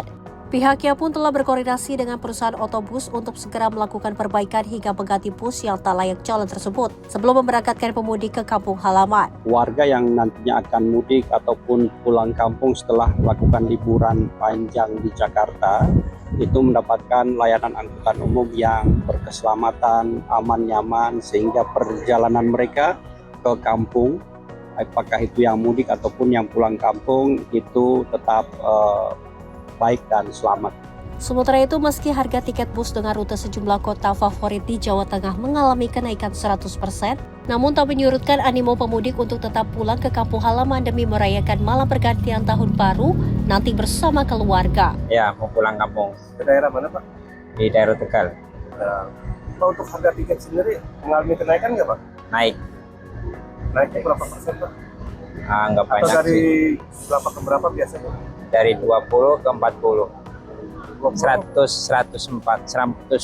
sampai 240 sekarang. Tinggi juga ya, Pak ya? Ya mungkin kenaikan karena loncatan penumpang. Tidak hanya memeriksa kelayakan bus dan kondisi pemudik di ruang tunggu, Kadisub DKI Jakarta beserta jajaran juga memeriksakan kesehatan awak bus, posko kesehatan dan tes urin bebas narkoba. Tim kontributor Simpo TV melaporkan. Deru air sungai yang selama bertahun-tahun menjadi batas kehidupan warga Pekon Umbar, Kecamatan Kelubayan, Kabupaten Tanggamus, kini tak lagi menjadi halangan. Di atas aliran deras itu, jembatan gantung Garuda berdiri kokoh, menyatukan harapan warga dan anak sekolah yang selama ini hidup dalam keterisolasian. Selama bertahun-tahun, anak-anak di Pekon Umbar, Kecamatan Kelumbayan, Kabupaten Tanggamus, harus bertaruh nyawa demi bisa sampai ke sekolah. Mereka terpaksa menyeberangi sungai akibat jembatan penghubung antar kampung yang menjadi akses utama putus beberapa tahun lalu. Bahkan anak-anak ini kerap terpaksa membatalkan perjalanan ke sekolah saat air sungai meluap. Kondisi itulah yang membuat TNI Angkatan Darat membangun jembatan Garuda di lokasi terisolir, yang jika ditempuh menggunakan sepeda motor memakan waktu hampir 2 jam tersebut. Jembatan gantung Garuda dibangun oleh Kodam 21 Radin Inten sebagai bentuk kehadiran negara di wilayah terisolasi. Jembatan ini memiliki panjang 120 meter yang dibangun hanya dalam waktu 6 hari dengan melibatkan gotong royong tim gabungan dan juga warga. Pangdam 21 Radin Inten Majen TNI Kristome Sianturi mengatakan pembangunan jembatan ini merupakan perintah Presiden Prabowo Subianto untuk membuka akses dan mempercepat pembangunan daerah. Ini diharapkan dapat mempermudah aktivitas warga sehari-hari. Jembatan gantung Garuda yang memang merupakan perintah dari Bapak Presiden yang akan berguna buat masyarakat sebagai akses dalam rangka mempercepat pembangunan di wilayah, di daerah, dan meningkatkan perekonomian masyarakat serta memudahkan akses bagi anak-anak kita yang untuk ke sekolah. Jadi harapan kita dengan mudahnya akses ini tadi akan lebih mudah dalam pembangunan, kemudian anak-anak kita juga bisa bersekolah dengan baik, aman, nyaman. Nah, tentunya inilah bentuk kehadiran negara di wilayah, bentuk kehadiran negara dalam rangka meningkatkan kesejahteraan rakyat, gitu kira-kira. Untuk proses pembangunan ini seperti apa, Jenderal? Ya, jadi jembatan gantung Garuda kali ini di Pekon Umbar, yang merupakan Kuai Umbar ini di Kecamatan Kubayan, itu bentakannya 140 meter, yang dibangun oleh kurang lebih 49 gabungan antara TNI, Polri, masyarakat, Tagana, dan teman-teman dari PT Kaltesi Indonesia. Dan kita membutuhkan waktu kurang lebih sekitar 6 hari untuk melakukan pembangunannya. Menurut warga, jembatan ini putus sejak tahun 2018 akibat diterjang banjir. Saat itu pemerintah sempat membangun jembatan gantung, namun kembali rusak sebelum diresmikan. Bagi warga, jembatan yang menjadi kado akhir tahun 2025 merupakan akses utama untuk kegiatan sehari-hari seperti sekolah, berkebun, bahkan untuk menuju akses kesehatan. Tahun 2000 dan insya Allah nanti kita juga kan sudah dibangun seperti jembatan tadi dari yang dulu pesan Pak Gubernur pas kita mau peresmian bahwa malamnya ada infrastruktur banjir. kita betul-betul saya tahu benar. Setelah itu dari awal ada pembangunan jembatan gantung lagi, sering banjir, terjadi banjir lagi, dialokasikan akhirnya kita. rusak. Alhamdulillah. Jadi semua terganggu anak-anak sekolah kalau Jadi Indonesia ini bisa sekolah. Termasuk pemerintah Kabupaten Tanggamus, saya akan sampaikan pesan di kesempatan ini. Tolong jangan sampai ada anak-anak Tanggamus tidak bisa sekolah minimal sampai SMA, karena orang tuanya tidak mampu. Tolong sampaikan itu pada protokol, sampaikan pada camat, sampaikan pada bupati. Banget, karena anak-anak sekolah kalau nggak ada jembatan kan susah. Barangkali apalagi kalau ada yang sakit, mobil nggak bisa, motor susah mau lewat. Ini udah berapa lama, Bu? Kenapa? Apanya? Oh, nggak ada jembatan udah itu ada rusak. 2 tahun lebih lah, 3 tahunan itu. Enggak loh, dibikin jembatan gantung kemarin kan rusak. Bikin lagi ini, udah lama sih. Kini jembatan gantung Garuda di Pekon Umbar tak hanya menghubungkan dua sisi sungai, namun juga menghubungkan mimpi anak-anak sekolah, harapan warga, dan masa depan Pekon Umbar yang tak lagi terisolasi. Dari Tanggamus, Lampung, Immanuel Simorangkir, kontributor Simpo TV melaporkan. Pemirsa, Kapolda Jawa Timur Irjen Pol Nanang Effendi melakukan inspeksi ke sejumlah pos pengamanan dalam operasi Patuh Semeru 2025 di wilayah hukum Polres Malang Raya Rabu sore.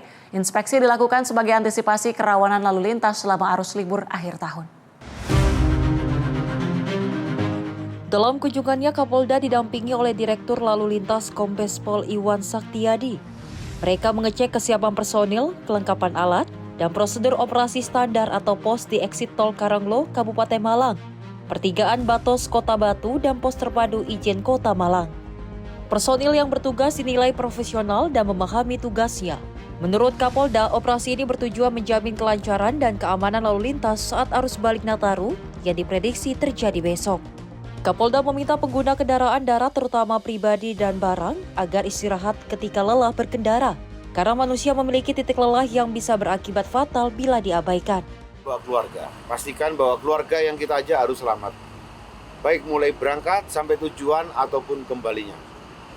Dan anggota kami sudah disiapkan di semua rest area dan beberapa tempat yang memang diperkirakan rawan. Hasil mitigasi kita tempatkan personil-personil gabungan yang untuk memberikan kemudahan bagi rekan-rekan yang akan melakukan kegiatan transportasi perpindahan tempat ini. Dengan operasi ini diharapkan angka kecelakaan lalu lintas dapat ditekan dan perjalanan masyarakat lebih aman dan nyaman. Dari Malang, Jawa Timur, Tim Liputan Simpo TV melaporkan.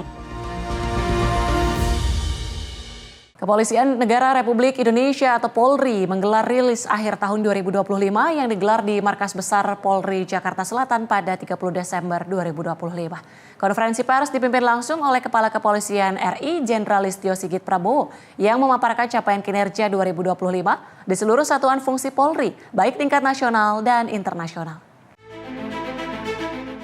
Kapolri Jenderal Listio Sigit Prabowo membuka rilis akhir tahun Polri 2025. Ia mengatakan bahwa survei kepercayaan publik terhadap Polri sepanjang tahun 2025 menunjukkan tren positif dan perolehan pengakuan dari lembaga nasional hingga internasional.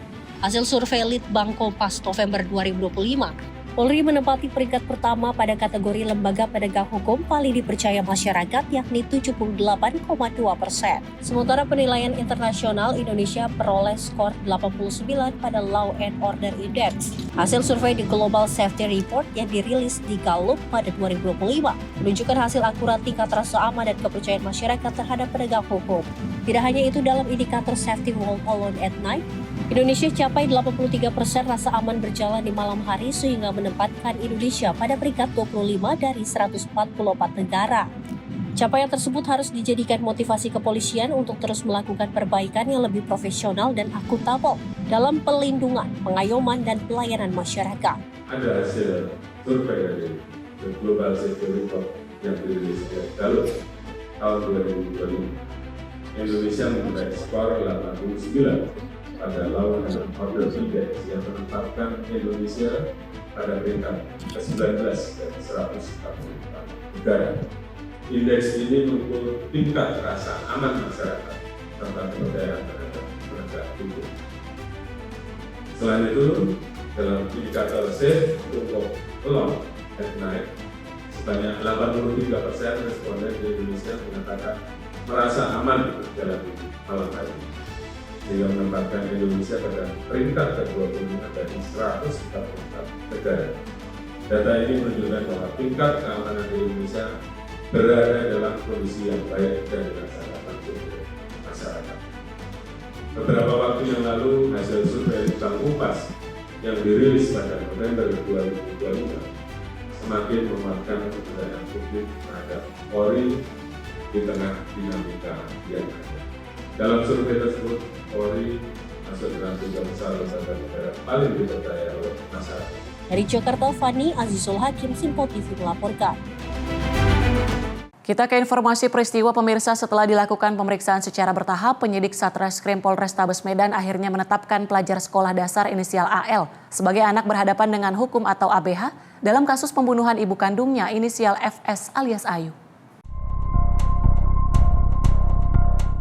Penetapan AL sebagai ABH setelah petugas melakukan serangkaian pemeriksaan panjang dengan memintai keterangan 37 saksi dan adanya barang bukti yang ditemukan di lokasi kejadian. Kapolrestabes Medan Kombes Calvin Simanjuntak pada Senin 29 Desember 2025 siang memaparkan kronologi sebelum dan sesudah peristiwa pembunuhan serta motif AL tega menghabisi nyawa ibu kandungnya sendiri. Calvin mengaku AL yang kini berstatus anak berhadapan dengan hukum kecewa dan sakit hati kepada korban yang kerap memarahinya dan kakak kandungnya, bahkan melakukan kekerasan fisik. Puncaknya pada malam sebelum kejadian, AL melihat kakak kandungnya dipukul oleh korban menggunakan gagang sapu dan ikat pinggang. Timbul niat AL untuk melukai korban, namun saat itu belum ada kesempatan. Kesempatan terjadi pada saat korban tertidur di dalam kamar lantai 1 bersama kakak dan AL. AL yang terbawa rasa kecewa dan marah terbangun di tengah malam, kemudian mengambil pisau di dapur dan menusukkan senjata tersebut ke tubuh korban. Diperkirakan ada 26 luka tusukan di tubuh korban saat peristiwa pembunuhan tersebut terjadi. Sebelum menghabisi nyawa ibu kandungnya, korban sempat melepas bajunya dengan alasan agar tidak terkena noda darah. Kakak korban sempat merampas pisau yang digunakan adiknya menusuk korban. Namun pelaku yang sudah gelap mata kembali pisau lainnya yang ada di dalam kamar dan kembali menusuk tubuh korban yang sudah tak berdaya. Dilakukan korban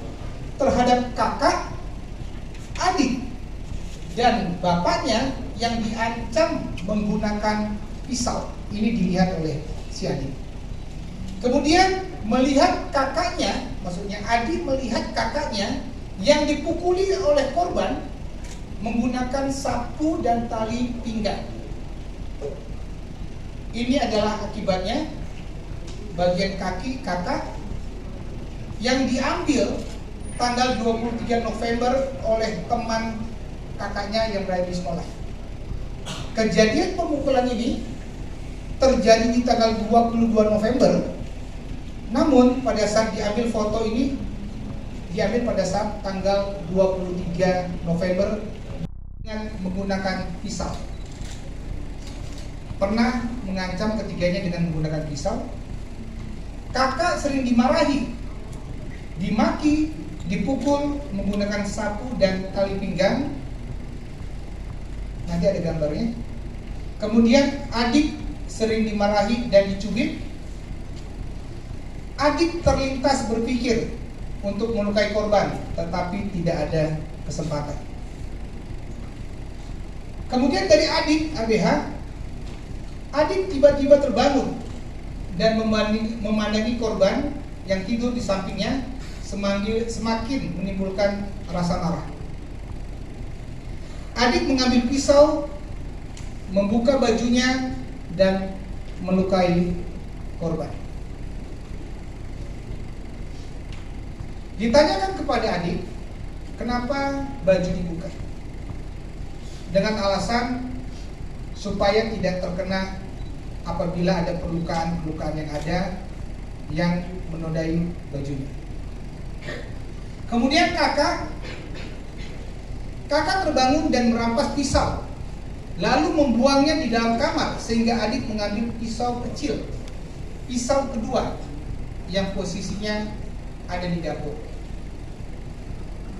Kemudian kakak berusaha menutup pintu sehingga pisau kecil yang dipegang adik terjatuh. Jadi pada saat adik keluar kamar ke arah dapur dan ingin masuk kembali menggunakan pisau kedua, terjadi tarik menarik dengan kakak sehingga pisaunya terjatuh. Dari Medan, Sumatera Utara, jurnalis Simpo TV melaporkan. Pemirsa jangan kemana-mana, kami masih memiliki sejumlah informasi menarik lainnya.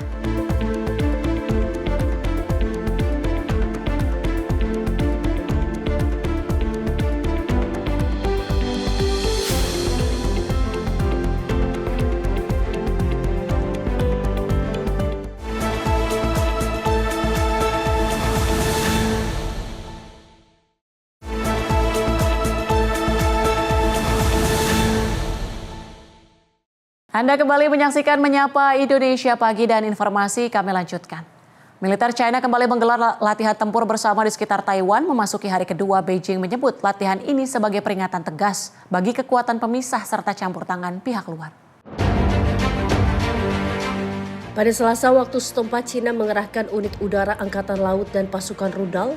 Latihan dengan tembak langsung ini dilakukan di sekitar selat Taiwan serta di utara, barat daya, tenggara, dan timur Pulau Taiwan. Latihan ini diberi nama Misi Keadilan 2025.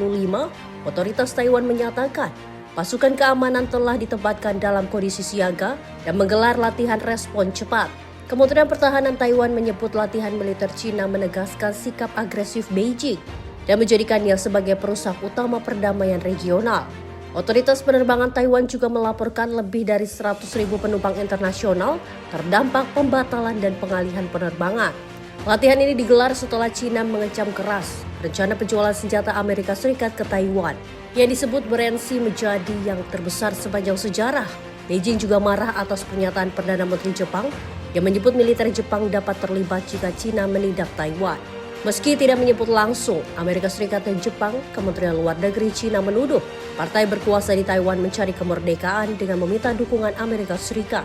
Media resmi China menegaskan upaya tersebut akan berakhir kegagalan. Presiden Amerika Serikat Donald Trump menyatakan tidak mendapat pemberitahuan sebelum latihan digelar. Namun mengaku tidak terlalu khawatir. Trump menyebut China telah lama melakukan latihan naval di kawasan tersebut dan mengklaim memiliki hubungan baik dengan Presiden China Xi Jinping.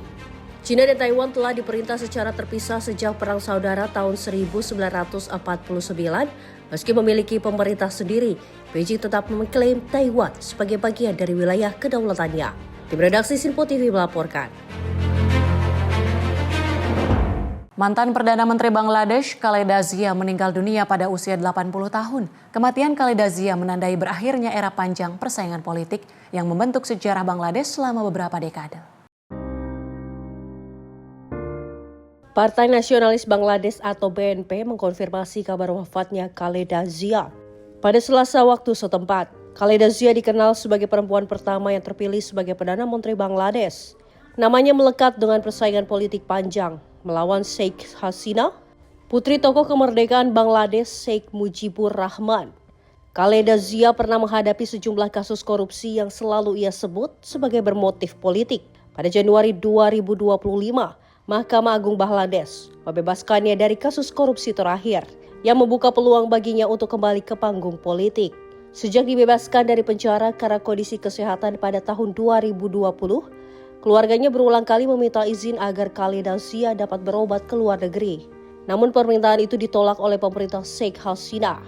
Hingga sedikitnya 18 kali setelah Sheikh Hasina lengser pada tahun 2024, pemerintah kembali di bawah pimpinan peraih Nobel Perdamaian Muhammad Yunus akhirnya mengizinkan Khaleda Zia berobat ke luar negeri. Khaleda Zia pergi ke London pada Januari dan kembali ke Bangladesh pada bulan Mei. Karir politik Khaleda Zia tidak terlepas dari sosok suaminya Presiden Ziaur Rahman. Ziaur Rahman merebut kekuasaan sebagai kepala militer pada tahun 1977 dan mendirikan Partai Nasionalis Bangladesh.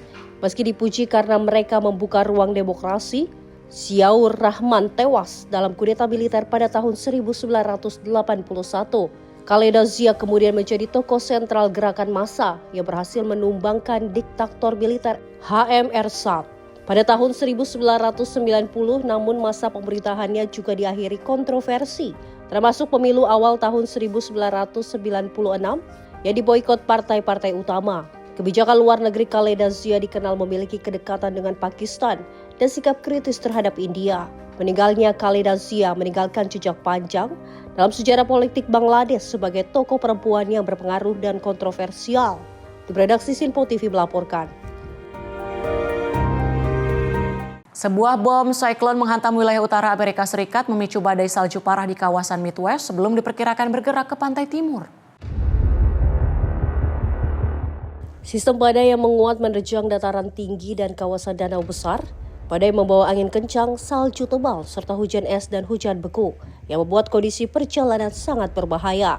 Para ahli cuaca menyebut tekanan udara turun dengan cepat sehingga memenuhi kriteria sebagai bom siklon. Front dingin yang tajam menyebabkan suhu di bagian wilayah tengah Amerika Serikat turun hingga 50 derajat Fahrenheit dibandingkan hari sebelumnya. Angin kencang dan salju tebal memicu kondisi blizzard dengan wind chill berbahaya sehingga minus 30 derajat Fahrenheit di Dakota Utara dan Minnesota. Dinas Cuaca Nasional telah memperingatkan potensi whiteout condition yang dapat membuat perjalanan mustahil di sejumlah wilayah. Ribuan penerbangan mengalami penundaan dan ratusan penerbangan dibatalkan. Di Michigan bagian utara, salju menumpuk hingga 2 kaki. Dan diperkirakan salju tambahan masih akan turun meski dengan intensitas lebih rendah. Angin kencang di Danau Superior memicu gelombang setinggi 6 meter, memaksa sebagian besar kapal kargo mencari perlindungan di pelabuhan. Sementara itu di Danau Erie, angin kuat mendorong air ke arah timur, menyebabkan banjir di sekitar New York dan air surut di sisi Michigan. Warga setempat melaporkan dasar danau yang biasanya terendam, kini terlihat jelas bahkan sia-sia dermaga tua dan kendaraan badai ini diperkirakan akan terus menguat saat bertemu udara dingin dari Kanada dan udara hangat dari selatan Amerika Serikat. Tim redaksi Sinpo TV melaporkan. Pemirsa, kurang dari 1 kali 24 jam, 2 orang juru parkir yang terlibat keributan dengan seorang pengendara sepeda motor di sebuah area parkir di kawasan Krendang Tambora, Jakarta Barat. Diamankan 2 orang juru parkir tersebut lantaran alih-alih tak memiliki uang kembalian. Kedua pelaku nekat memberikan korban senilai Rp100.000 dengan uang mainan dengan nilai yang sama. Siapa nama lu? Bang, minta maaf bang. Siapa nama lu? Siapa nama lu? Dodi. Oke, siapa nama lu? Siapa nama lu? Dari video ini tampak 2 orang juru parkir terlibat keributan dengan seorang pengendara sepeda motor di sebuah area parkir di kawasan Krendang Tambora, Jakarta Barat. Keributan ini terjadi lantaran alih-alih tak memiliki uang kembalian.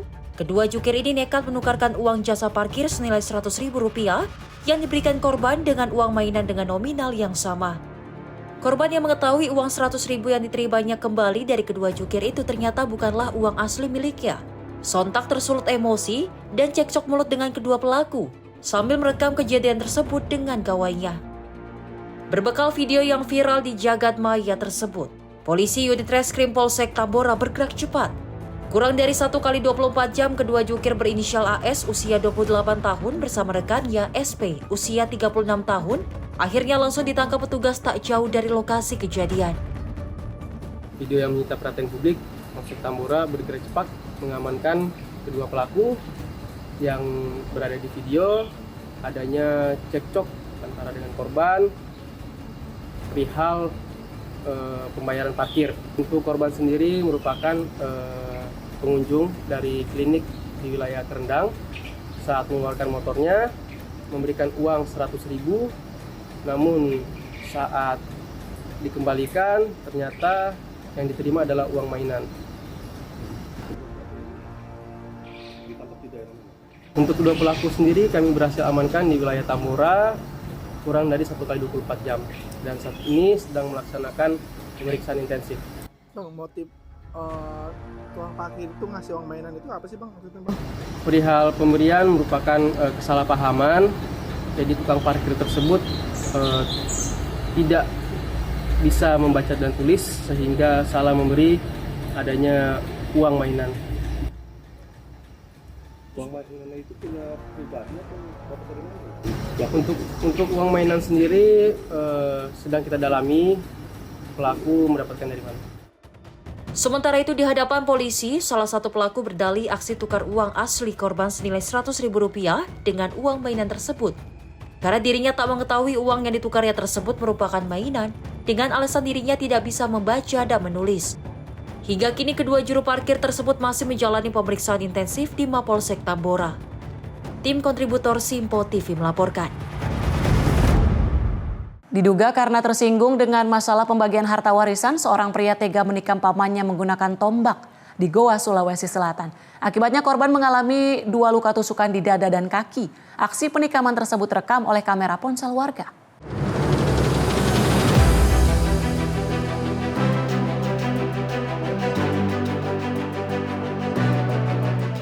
Rekaman video amatir warga ini memperlihatkan peristiwa penikaman yang dilakukan oleh RK, 28 tahun, terhadap pamannya Muhammad Yusuf, 55 tahun, di Desa Bontowala, Kecamatan Palangga, Kabupaten Goa, Sulawesi Selatan. Pelaku RK tiba-tiba datang mengamuk dan menusukkan tombak ke arah korban. Usai menikam pamannya, pelaku berusaha kabur namun berhasil tertangkap oleh warga. Akibat penikaman ini, korban Muhammad Yusuf mengalami 2 luka tusukan di dada dan juga kaki dan harus dilarikan ke IGD Rumah Sakit Umum Daerah Sheikh Yusuf untuk mendapat perawatan. Peristiwa penikaman terjadi sekitar pukul 20.13 waktu Indonesia bagian tengah, setelah korban dan pelaku RK terlibat cekcok masalah pembagian harta warisan. Diduga pelaku nekat menikam pamannya karena tersinggung saat korban membahas soal pembagian harta warisan. Orang ditikam? Tikam, ya. Kenapa bisa itu, Pak? Saya juga tidak tahu. Banyak korban datang. Sekitar jam berapa itu tadi kejadiannya? Baru. Iya.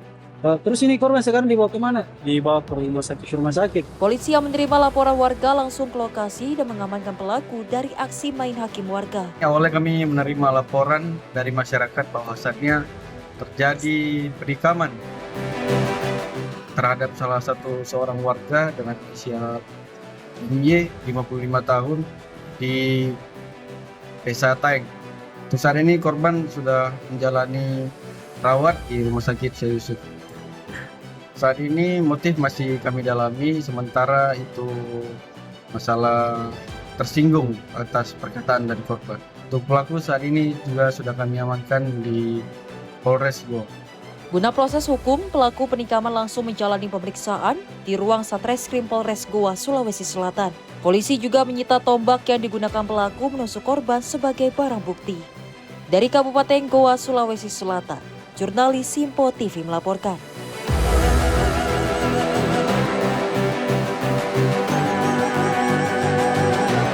Kepala Basarnas Marsikal Madya TNI Muhammad Syafi'i, Gubernur Jawa Timur Hovifah Indar Parawansa, serta Kasdam 5 Brawijaya memantau kesiapsiagaan Nataru 2025-2026. Rombongan lepas landas dari Base Ops Lanudal Juanda Sidoarjo dengan menggunakan helikopter Basarnas jenis Dauphin HR-3601. Dari ketinggian Kabasarnas, Gubernur Jatim, Kasdam 5 Brawijaya, beserta rombongan melihat langsung kondisi arus lalu lintas di ruas tol Purbolinggo Banyuwangi. Jalur ini menjadi perhatian khusus karena diprediksi mengalami peningkatan volume kendaraan wisatawan menuju Bali. Sejauh ini berdasarkan pantauan udara, arus lalu lintas di Tol Prosiwangi masih terpantau lancar dan terkendali. Selain jalur darat, titik barat pemantauan tertuju pada aktivitas penyeberangan di Selat Bali yang menghubungkan Pelabuhan Ketapang Banyuwangi dan Pelabuhan Gilimanuk Bali. Kabasarnas menekankan pentingnya kesiapsiagaan personel dan juga alut di titik ini, mengingat tingginya mobilitas masyarakat dan faktor cuaca yang seringkali dinamis di perairan Selat Bali. Memang kita sadar betul bahwa kegiatan ini kegiatan yang rutin, tapi kita tidak mengharapkan bahwa hal yang rutin ini ternyata menciptakan sedikit kelemahan. Mudah-mudahan apa yang sudah dilakukan di sini bisa dikolaborasikan, juga bisa bersinergi dengan pemerintah daerah di Banyuwangi untuk menjadi kepanjangan tangan dan pemerintah tugas-tugas. Sementara itu, untuk pemantauan dilakukan pada titik-titik krusial di wilayah Jawa Timur, yaitu mulai dari Tol Trans Jawa hingga titik penyeberangan Jawa Bali. Pemantauan udara dilakukan untuk memastikan kesiapan seluruh unsur dalam memberikan pelayanan keselamatan kepada masyarakat. Tim redaksi Simpo TV melaporkan.